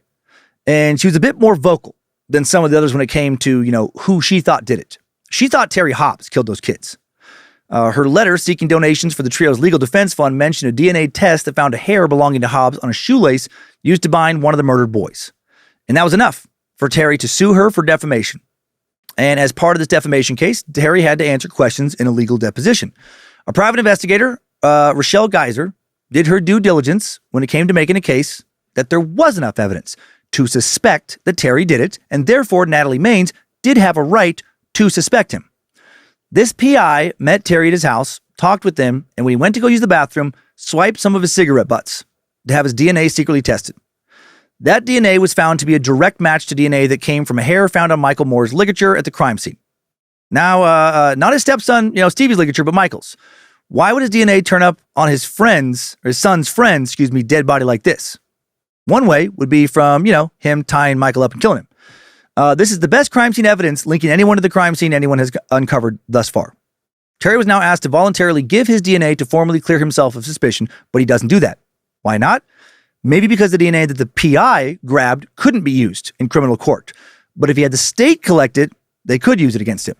Another hair found at the crime scene matches DNA from David Jacoby, Terry's best friend who was with him the evening the boys disappeared. We've kind of referenced this stuff already, right? Pretty weird. And I know that, it just limits down to like 1.5% of the population, so it isn't necessarily these guys, but probably is. And new technology has come forth where if they'll test this stuff again, it might actually conclusively connect them. But anyway, digging further into Terry, the PI then found some old arrest reports. Terry beat his first wife pretty badly. Also accused of beating his children and assaulting neighbors. Mildred French, former neighbor of Terry's, made a police complaint that she heard a baby crying and suspected Terry of beating his child. After she confronted Terry, she returns to her apartment. They live in the same building. And she starts taking a shower. When she gets out of the shower, she says Terry has broken into her place and he's in the fucking bathroom with her. He grabbed her breast. She screamed for him to get out. He starts shushing her while she keeps yelling, get out. It's fucking weird for him to just be like, shh, shh, shh. She keeps yelling, get out. And then he runs out of her apartment downstairs into his unit.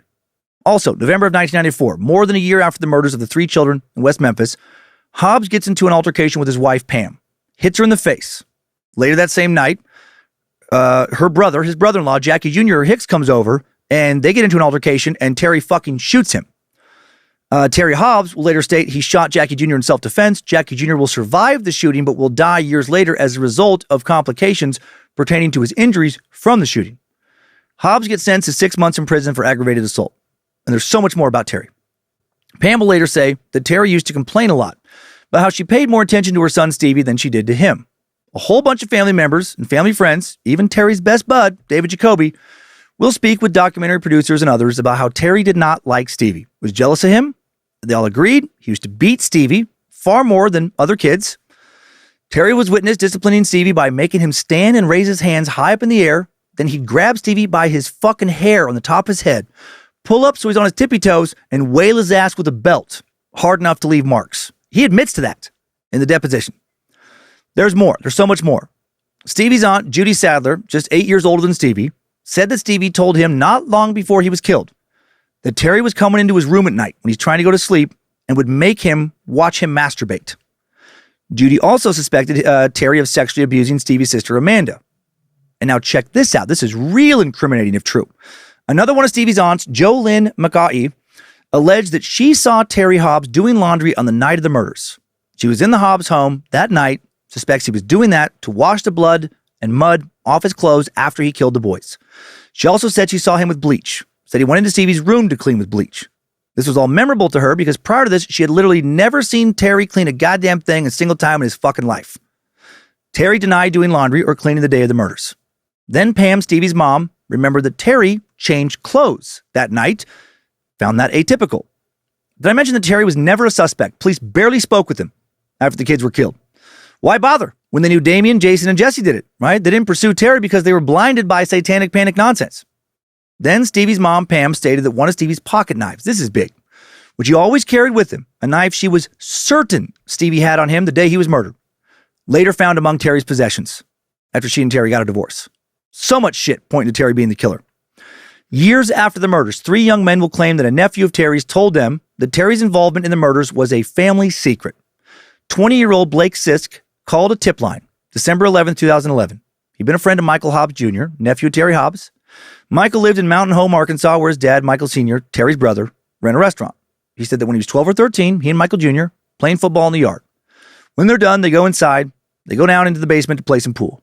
Michael Jr. and his dad, Michael Jr. said his dad and his Uncle Terry were already down there. On the way down, Michael Sr. tells the boys to go back upstairs. He and Terry need to talk. Now Blake and Michael Jr., as kids do, eavesdrop. He said they heard Terry crying, heard him say, "I'm sorry for what happened. I regret it." Not remarkable by itself, but then a number of years later, Blake is driving around with Michael Jr. and another friend of theirs, Cody Gott. Cody and Blake remembered thinking something was off about Michael Jr. He was typically, friendly, outspoken. Now he's quiet, he's sullen. When Blake asks him what's wrong, he tells him straight up that his dad told him that Terry killed those kids. Straight up. His dad called it the Hobbs family secret. Third unnamed friend also later hears Michael Jr. say his uncle killed those 3 kids and was not kidding. All 3 of these friends take polygraphs. Later about their statements, I know these, polygraph tests are not reliable, but the administrator did believe these kids were telling the truth. And there's still a lot more. In his deposition, Terry is asked straight up, "Did you see Stevie at all that day, May the 5th? Without hesitation, he says, "No, I did not." He repeated that answer when asked if he saw any of the boys that day. "No, I did not." But a neighbor of his who lived 3 houses down, Jamie Ballard, stated that she and her family went to church around the time of the murders every Wednesday night, never missed. Boys were killed on a Wednesday night. Jamie said that she and her family would always leave around the same time, about 6:30 p.m. to get there on time. She said that she and her family for sure saw all 3 murdered boys riding their bikes on the street in front of their house at 6:30 the night they were killed. She interacted with them, yelled at Christopher to go home because she'd seen his brother, and his brother said he wanted him home. Chris yelled back to her he didn't have to do what she says. Boys keep riding their bikes. Then after seeing the boys, Jamie and their family see Terry. Terry's walking down the sidewalk towards the boys. He yells at them, "Y'all come back down here." And she said that the boys rode their bikes towards Terry as Jamie and her family drive off towards church. Unless she and her family are lying, this is damning evidence. It would mean that the last person with the boys before they disappeared was Terry Hobbs. And more importantly, that he lied about that. Terry also said he was never alone the night the boys were killed, but his primary alibi, best bud, David Jacoby, has since stated that's a lie. Said that Terry left his place alone at least 2 different times the night the boys died. Couldn't remember for how long each time. Investigators have said it would only taken about 20 minutes to tie the boys up, kill them, toss them into the pond along with their bikes. Years later, more evidence against Hobbs is presented. Before I share that, I just want to add one more thing. Me personally, one thing that stood out to me about Terry was in the old news footage of family members looking for the boys and footage of Pam being told her son Stevie has been found dead. Everyone's crying. Men, women, children, obviously in emotional distress. When Pam and Terry are later interviewed on Geraldo Rivera, she's very emotional. She's emotional at the original trials. One person with Pam throughout all of this is never outwardly emotional. The only person I remembered noticing never got emotional about any of this that was related to the kids, and that's Terry Hobbs. Never sheds a tear, never looks sad.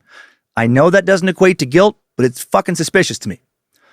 March 27, 2013, attorneys for Pamela Hobbs reveal in court that she now believes Terry Hobbs was responsible for the murders, right, including her son. She came to believe he did it based mostly on accusations made in an affidavit from a witness named Benny Guy.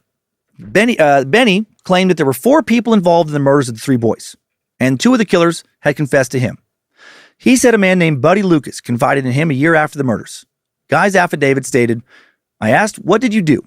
He then said, 'Me, LG Hollingsworth, and 2 men, we was there with them boys. We did it.' Guy said he didn't tell anyone because he didn't want the boy to get into trouble for something I could not believe he had done." In 1995, Benny Guy was in jail with Hollingsworth. Hollingsworth said Buddy Lucas told him about the murders. He went into detail about the murders, which he claimed were committed by Buddy, Terry Hobbs, and David Jacoby. Another affidavit corroborating all this came in from a drug dealer named Billy Wayne Stewart. Stewart and Guy both wrote that on May 5th, 1993, Terry Hobbs, David Jacoby, and 2 teens, LG Hollingsworth and Buddy Lucas, came to his house looking to buy some weed. Hobbs will be arrested for buying weed years later, so it's not like this will be out of character for him to do. While Stewart sold the weed to the 2 teens, he said he saw Hobbs and Jacoby in a truck across the street making out. I told you they were best buds, real close friends. Stewart said that Hobbs was bisexual and that he was rumored to be sexually attracted to young boys, real young. Hobbs had invited Stewart's 10-year-old son to pool parties. He refused to ever let his son go. In April of 1995, Buddy Lucas claimed that on the night of May 5th, 1993, himself, Hollingsworth, Hobbs, and Jacoby were smoking weed, drinking whiskey after leaving Stewart's place. They went down a dirt road by the Blue Beacon truck wash. At that point, Terry asked the 2 teens to get out of the truck and wrestle, while he and Jacoby watched them wrestle. Buddy Lucas did not specifically say that the wrestling turned into sexual activity involving himself, Hollingsworth, and the 2 men, but Billy Stewart believed that happened. Is that what little Aaron Hutchinson told his mom Vicky about? Right? When he's talking about men taking their clothes off and having sex with each other. He's babbling about fucking dragon t-shirts and people speaking Spanish. Was he talking about these guys? In his affidavit, he said that Buddy lowered his head and seemed ashamed, which made it clear that there was more going on between the boys and the men than what Buddy just told me. At this time, the 3 boys showed up in the woods, in the wrong place at the wrong time. According to Stewart, Buddy Lucas told him, Terry screamed, "Get them little fuckers!" Jacoby started beating one of the kids. Hobbs ordered Lucas and Hollingsworth to pull off his pants. Stewart's affidavit stated, Mr. Hobbs walked over to the boy that Mr. Jacoby had been beating and repeatedly bit the boy's penis and scrotum and then cut the boy's genitals. Hobbs said that the other 2 had to be killed because of what they saw. Hobbs and Jacoby then killed him. According to Benny Guy's affidavit, Hobbs became enraged when one of the boys began kicking him. He hit the boy in the head and yelled, I'm going to teach your fucking ass. Hollingsworth said he, Buddy, and the 2 older men participated in beating the 3 boys. He confirmed Buddy's statement that Hobbs ordered the teens to remove the boys' pants and cut the victim's genitals. Billy Stewart claimed that he tried to call West Memphis investigator Bill Sanders in 1995, telling him what he heard from Buddy Lucas. Sanders never called him back. Guy said he contacted the prosecutor and detective, didn't hear back. Now, are these guys also lying? Is this just more bullshit? Yeah, maybe. Who the fuck knows? But this story is no crazier than what Damien, Jason, and Jesse were accused of, right? At the very least, this kind of shit should have been discussed during an appeal or something. So will Terry ever be investigated? It's doubtful because of that Alford plea. Technically, the state already got their men. Technically, the West Memphis Three, still guilty, killing those boys. They are continuing to try and get their names truly cleared and the real killer or real killers tried, though. The West Memphis Three have spent the years after their release trying to rebuild their lives. Sources state that Jesse still lives in West Memphis, tries to keep a low profile. Jason earned his GED, took college courses in prison, then took a trip to Seattle, decided to stay there for a few years. 2017, he moved to Austin, founded a nonprofit called Proclaim Justice that helps wrongfully convicted individuals. According to a 2023 auction article, Damien lives in New York City with his wife, Lori Davis, where they've been since his release. However, other sources say that during the pandemic, at least for a while, the couple moved to New Orleans. Damien has published 3 books. His most recent book was published in 2018 and is titled High Magic, A Guide to the Spiritual Practices That Saved My Life on Death Row. Now, let's pop out of the timeline for some more information. I promise, I haven't forgot about the turtles. Good job, soldier. You made it back. Barely.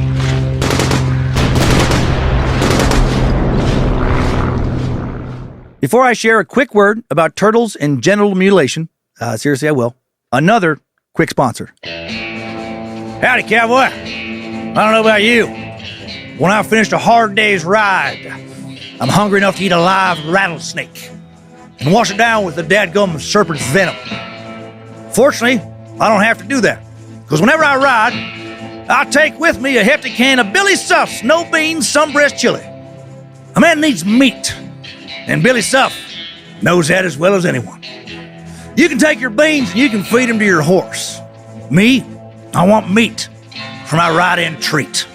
Meat flavored with some hickory smoked barbecue sauce, ketchup, Lawry's chili mix, maybe some mustard and pickle relish. I don't want to scoop it up with some gosh dang Fritos Banditos. And that's why when I reach for chili, I reach for Billy Suff's No Beans Sunbreast Chili. It's the tits. And you can quote me on that, Kimosabe. Billy Suff's No Beans Sunbreast Chili. It's the tits. There's a little nip in every bite. Hot chili sounds fucking disgusting. Whatever, sponsor to sponsor. Now let's talk about turtles and nuts. The producers of Peter Jackson's West Memphis documentary. If you're very confused about that, it's a reference to a different episode. Producers of Peter Jackson's West Memphis documentary hired noted forensic pathologist Dr. Vincent DeMaio to look at the forensic interpretations of the boys' autopsies. Specifically, the genital mutilation. That's such a big part of the trial, right? To convict Damien and Jason. Satanic ritual, genital mutilation committed under the light of a full moon. Vincent said that he does not believe the boys' genitals were sexually mutilated, right? At least not nearly to the degree as claimed. As he said that to his trained eye, it was obvious that many of the wounds found in the boys were attributed as being caused by a serrated knife, were not caused by a knife, and did not occur when the boys were alive. He said it was obvious to him that the wounds occurred after death due to a lack of bleeding at the side of the wounds and other indicators. Right? Remember all the occult speculation about the victims having their blood drained? No, he said they didn't bleed from all the cuts on them because many of these cuts occurred after they were dead, lying at the bottom of a pond. He firmly believes that these occult ritual injuries were not even caused by a human. They were caused by wild animals after death, almost certainly turtles. I know it sounds weird. The pond where the bodies were taken from was called Turtle City by neighborhood kids. It's fucking loaded with turtles. Several different kinds. Box turtles, painted turtles, alligator turtles, big ones, and hundreds of them. Kids had seen these alligator turtles chewing on dead animals on a bunch of different occasions around the pond. And an animal expert in the West Memphis doc showed how the bite wounds these turtles leave look exactly like various wounds on the victims' bodies. And then using a dead pig as a demonstration, how these turtles will eat soft tissue first. Specifically, they tend to go for the penis and scrotum, right away. Like they went directly for the pig's scrotum. They went fucking hog on them nuts. So were these kids' genitals ritually mutilated? Or were they fucking chewed on by turtles? The doc's producers hired 6 different independent, noted forensic pathologists, Vincent DeMaio, MD, 5 others. None of them told who else had examined the autopsy report or what conclusions they had come to. They all came to their own independent conclusions, and all 6 of these motherfuckers came to the exact same conclusion, right? Animals.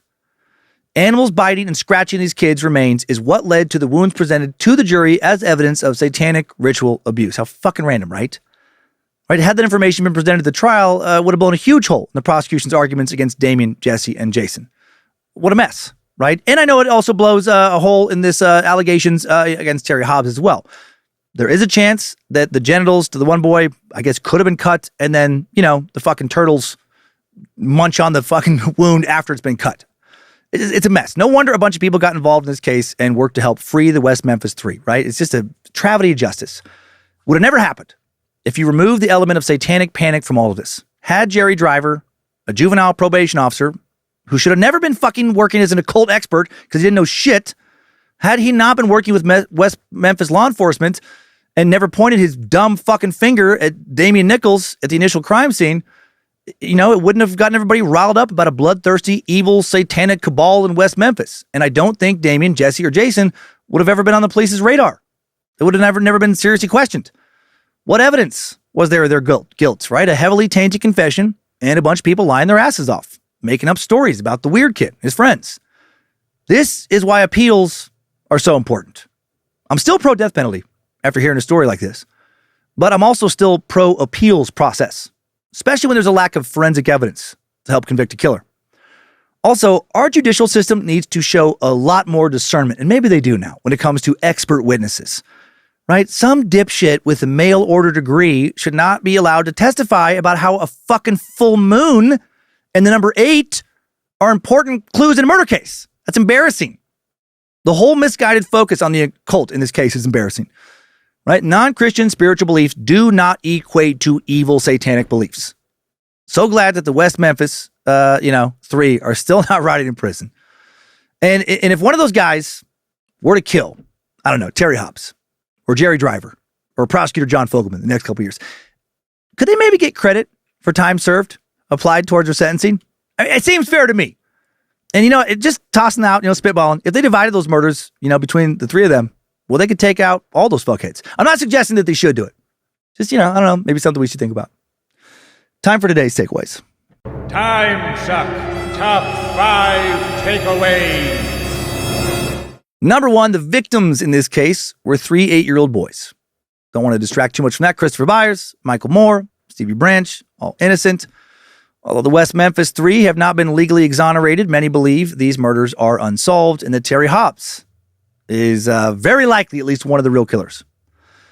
Number 2, religious discrimination and the Satanic Panic are at the heart of this case. Damien Echols became a prime suspect because local authorities knew he believed in Wicca, which they kept wrongly insisting was satanic. Damien had been in trouble with the law. He wore black t-shirts. He liked to read horror fiction, listen to heavy metal, learn about topics like witchcraft and blood magic, maybe suck a little blood. And because of all that, Damien was accused by Jerry, dipshit Driver, of being a satanic cult ringleader of the West Memphis 3 and wanting to murder children as a part of some occult ritual to get special powers. Number 3, on June 3rd, 1993, Jesse Miskelly made a confession that implicated himself, Damien, and Jason in 3 murders. He claimed that while he was a minor participant, Damien and Jason sexually abused and mutilated the victims, and then soon recanted his confession. His defense argued that a combination of his low IQ and coercive interview tactics caused him to submit to police pressure and make a false confession. Nevertheless, his confession was the first major domino to fall that would lead to 3 murder convictions. Number 4, fucking turtles. If you want to have an open casket funeral where your full body will be presented in the nude, don't die in a turtle-infested pond or be placed in one after death, because some turtles apparently love to feast on some cock and balls. Number 5, new info. A few more words about legal developments in this case over the past couple years. In 2020, Damien's legal team fought to get access to some evidence they felt could exonerate the West Memphis 3. But then in the summer of 2021, they learned from prosecuting attorney Keith Cressman that a fire destroyed most of that evidence years ago. Sorry about that, guys. Can't test it again because the fire got it for sure. September of 2021, Damien's attorneys now filed a lawsuit against the West Memphis Police Department, claiming they did not comply with Freedom of Information Act requests, asking for information and evidence, right, that they could have got that information before this fire, Lawyers allege that the department might have intentionally and illegally destroyed evidence that could prove Damien's innocence. And then, December of 2021, Damien's lawyers finally able to review the evidence in question, and it had not been destroyed. It was all right where it was supposed to be and cataloged. People lied to him.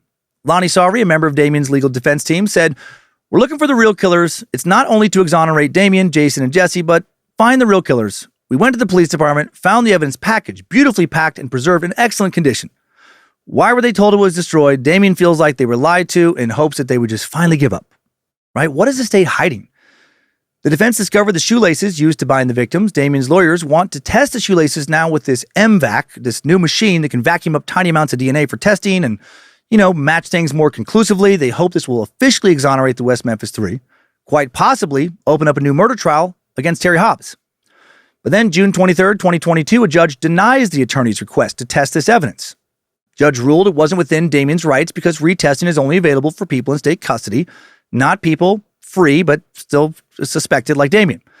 Damien said in response to the decision, "We have a way in our hands where they can see who killed these children, and they're refusing to do anything about it." In August of 2022, Damien's attorneys announced they were appealing this ruling. If the DNA testing does exonerate the men, they are still not legally cleared because of their Alford plea, but they can file an actual innocence claim, which would ask the courts to set the convictions aside or will allow the state to admit that they were wrong. Not that they will. There's a chance. January of 2023, Damien's legal team appeals to the Arkansas Supreme Court. The Innocence Project and the Center on Wrongful Convictions filed motions in his favor. In April, the Supreme Court ruled in favor of Damien's appeal, denied the Attorney General's efforts to delay the decision to refuse DNA testing. But then in May, the Deputy Solicitor General from the Arkansas Attorney General's office filed a brief arguing that Echols had used enough time and resources and wants the matter fucking dropped. Deputy Solicitor Dylan Jacobs wrote, "Yet over a decade after his release, Echols now seeks to further waste judicial resources to challenge the conviction he negotiated for. He should not be allowed to. The General Assembly made post-conviction DNA testing available to set free innocent prisoners, not recenter the limelight on freed felons." Oh man, come on, Dylan, you piece of shit. Let the man clear his fucking name, you douchebag. Mayor of West Memphis, Marco McClendon, has said that this has been a dark cloud hanging over the city for years, and he wants the truth, whatever it is. So let Arkansas, let fucking people have the truth, Arkansas. Atone for your sins. It's possible. We will see further updates in this case in early 2024. I certainly hope so. Damien does not appear to be even close to done fighting for his name to be exonerated. Timesuck Top 5 Takeaways. Satanic Panic and the West Memphis 3 murders have been sucked. I hope you found that as fascinating as I did. Infuriating, but fascinating. Thank you to the Queen of Bad Magic, the rest of the team, including Suck Ranger Tyler C., recording this show. Olivia Lee, providing initial research this week. Thanks to our Space Lizards on Patreon for continuing to support the show. You get early release, ad-free episodes. Thanks to the All-Seen Eyes, moderating the Cult of Curious private Facebook page, Mod Squad, making sure the Discord channel stays fun. And thanks to everyone over on the Timesuck subreddit and Bad Magic subreddit. Also, go to badmagicmerch.com for any and all of your Bad Magic merch needs. Check for new stuff. And now let's head on over to this week's Timesucker updates. Updates? Get your Timesucker updates. First up, this email really cracked up Lindsay. Savvy Sucker, Colin Falls, has identified an early Timesuck subject as a possible Giga Chat. Colin writes in with the subject of Richard Kuklinski. Giga Chat? Hopefully you get around to reading this. I'm a big fan. I've been going back into the archives to listen to all the older episodes, which brought me to the Richard Kuklinski Iceman episode. I'd recently listened to the episode about incels, and then listening to this episode, I was surprised at how easily the Iceman seemed to meet women and form relationships. I had to look into it. He's not a conventionally attractive guy, but he's 6'5" and very strong and has a sizable noggin. Height mog, strength mog, skull mog. Check, check, check. That probably brings him to Chad level. But it wasn't until the end of the podcast that I could confirm what locked him into Giga Chad status. When arrested, they had to use ankle cuffs on his wrists because his wrists were too big. That's high-level wrist mogging, and easily pushed him into the Giga realm. Thank you for educating me about the important issues. 3 out of 5 stars wouldn't change a thing. That's great and very important observation, Colin. Yes, the Iceman, clearly a Giga Chad. Some of the women he was with probably didn't even care that he was a mafia hitman, right? Because of how fucking hot His giant wrists were. Next up, super sucker Sean Morris is in love. He writes in to share some of his love with us with the subject line of, "Hail Lucifina, Nimrod, avert your flaming eyes." Hail Reverend Dr. Master the Suck, longtime listener, Space Lizard here. I have an interesting request for you today, if you don't mind. I'm sliding this in early, pun totally intended, so that it's timely. My anniversary is February 29th. That's right. I found an insane woman that was willing to not only marry me, but do it on Leap Day. It would absolutely make her day if you could give Zaya a shout out for our anniversary. We've been married 28 years, but it's our 7th wedding anniversary. She's the love of my life and the embodiment of Lucifina for me. Thanks to you and the entire Bad Magic crew for everything they do to continue to make Timesuck the best damn podcast we've ever listened to. Thank you. P.S. Incel Kemper was one of my favorite uses for Kemper to date. Keep it up, champ. Sean, I forgot this year was leap year. Nice. I love that you and your Lucifina were married on Leap Day. Happy anniversary to Zaya the Smoke Show. May you pack 4 years worth of fucking into one hot day. Hail Lucifina. And I love how much you two are still in love after 28 years. That's very inspiring, Sean. Next up, an anonymous prison update. Very informationally packed. Regarding a recent chili master we sucked. This anonymous sucker writes in, shares some inside prison details with us all with the subject line of, "I have met too many murderers. Riverside killer update." Dan, please keep my name anonymous if you read this message, as I could get in trouble with my job. I will just say, I want everybody to know, not Pat Sajak. His name was not Pat Sajak. I can't make that clear enough. This is not Pat Sajak. I'm a correctional officer in Illinois who works around some of the most vile examples of the human species. My first year on the job was spent in a housing unit with 3 galleries dedicated to sex offenders. I've worked or trained at several prisons across the state, including some that have housed the worst serial killers in the state's history, including John Wayne Gacy, Robert Ben Rhodes, Robin Gecht from the Ripper Crew, and several lesser-known Chicago area serial killers. The one thing I've learned while working in a prison is that so many criminals look like everyday people you see outside of the joint. There are definitely some tatted-up, muscle-bound gangsters, but a large number of men in prison are soft-spoken, educated men who you wouldn't believe capable of more than tax fraud, but are in fact rapists or murderers. Imagine my thoughts when I find out an inmate who acts goofy and jokes with the officers and is in trusted positions to clean or work is in prison for beating his 1-year-old to death or several counts of sexual assault. I once had a conversation with a kind, old, wheelchair-bound black man who worked for the prison chaplain before learning he's actually one of the Chicago area's most prolific murderers. He admitted to 40 or more murders after being suspected of around 15, but ultimately took a plea deal and was only convicted to 1 count. The William Suff story was especially hard for me to listen to. I am not usually one to be bothered by the gory aspects of a story, but as the father of a 2-month-old daughter, it was hard to listen to certain parts, as you can imagine. I would love to hear the Riverside Killer got what he deserves in prison, but this is unlikely. The prison doesn't like the other inmates to hand out punishment. Inmates with certain types of charges are often housed together to avoid this type of behavior. Why would one sex offender or violent killer be handed justice by someone who is essentially in the same place for the same thing? Things definitely are not the same as they used to be in the prison system, at least in Illinois. We give every inmate tablets, Christmas presents, unlimited opportunities for recreation, slackening punishment for the breaking of rules, etc. We aren't even allowed to call them inmates or offenders anymore. We call them individuals in custody, and so much as abbreviating it as IIC can get us in trouble. This is all to say that of all the blood and gore and terrible things I've seen in prison, one of the most disturbing things is how normal many men seem. When you look them up, have done the most vile things. Many inmates are skilled tradesmen. We take advantage of that. Talented musicians, great cooks, you name it. It really makes you wonder what people around you are up to. One last funny story. I was with a team of 2 other officers because we had to take a couple of inmates to a doctor's visit. I looked at one man's file and read out loud that his case involved violence against an old woman. The guy's victim was an old lady, I said. The other inmate laughed and said, "Damn, all of mine were hookers."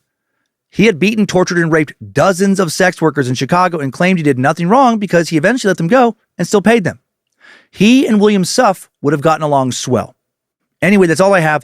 If you are still taking recommendations for topics, I definitely am. Please look into the Turpin family. It's a crazy story, and I've been waiting for you to talk about it for years. There was a great 2020 episode on it titled Escape from a House of Horror. Thanks for all that you do, and keep on sucking, Anonymous. Well, thanks for the inside scoop, Anonymous. Whenever I'm talking to something that plays to somebody's expertise, I love to get those messages because you're going to provide a perspective I can't. Yeah, I was hoping that life inside was a lot rougher for fuckers like William Suff. It's a bummer. I'm going to try and forget some of what you said and still imagine that he's being brutalized daily. And it is so scary that these guys truly seem like, a lot of the rest of us. It's too bad that evil isn't more easily identifiable. It's too bad that in a perfect world, like, somebody puts evil on their fucking knuckles, like Damien Echols, and that is somebody who does something, like always, every time. But that's not the way life works. And I've added the Turpin family to a little list I have going. Yeah, that is disturbing. Last up, Happy Sack Dan Nerona is kicking life in the fucking dick, and I love it. He writes in with the subject line of, I don't like podcasts. Or no, excuse me, I didn't like podcasts. And then writes, feel free to use this on the air if you feel so inclined, but my motivation behind writing it is just to truly express my greatest gratitude to the entire Bad Magic family. To Dan or whomever typically reads these, my name is Dan. I love your phonetic guide. Ann. No, this is not from the future. Or no, this is not you from the future writing to warn that the Lizard Illuminati is real and to change course immediately.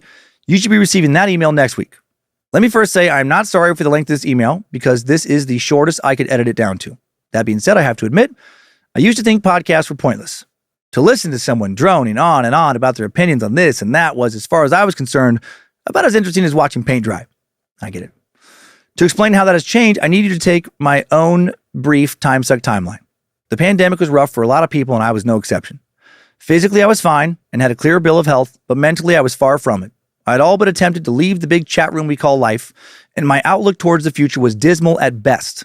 I was fighting addiction, barely working, endlessly broke, and owing someone something. It was pretty bad to summarize without giving you the nasty details.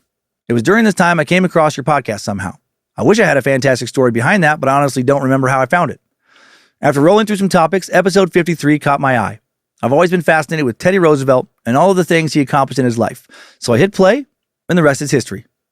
It was your podcast that renewed my passion for knowledge, your voice that made me realize I needed to pull myself out of this place I was in and put my energy into something positive and constructive. It was you that restored not only my faith in humanity, but my faith in myself. I did what anyone would do with that newfound love of life.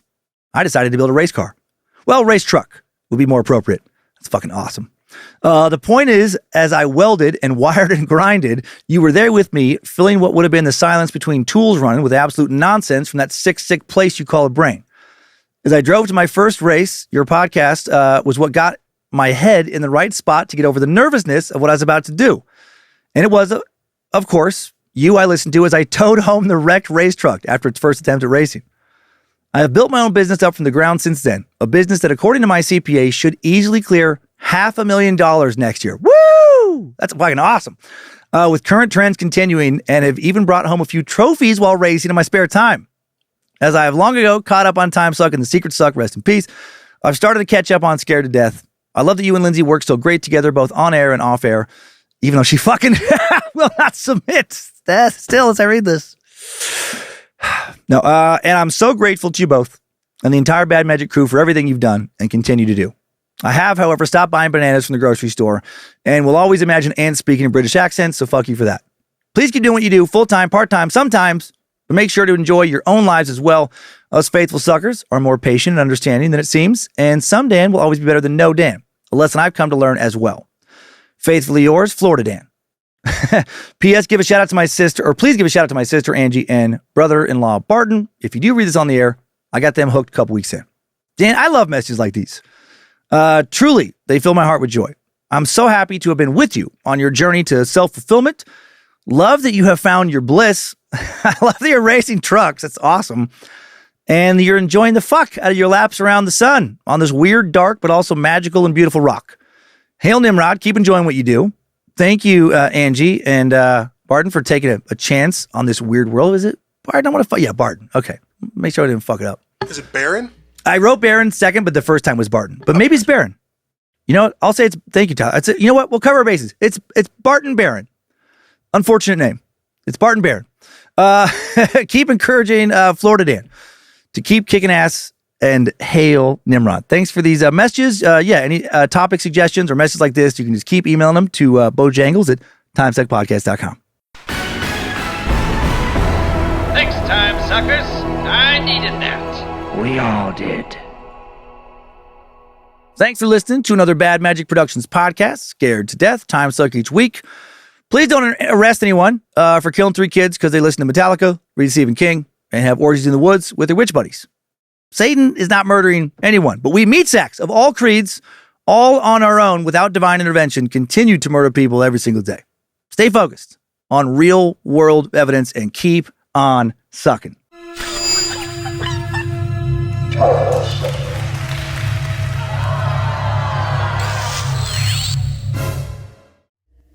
Mad Magic Productions. I almost forgot to talk about, I don't know if any of you guys heard that the members of Stryper taking a break from touring to focus on a new law firm. The Sweet Brothers, Michael and Robert, opened To Hell with the Devil Heavenly Legal Consultation back on December 1st. If you have a case where you think satanic powers are involved, you can call them up, and if they determine that Beelzebub is behind any instances where you've been legally wronged, they will take on your case for free.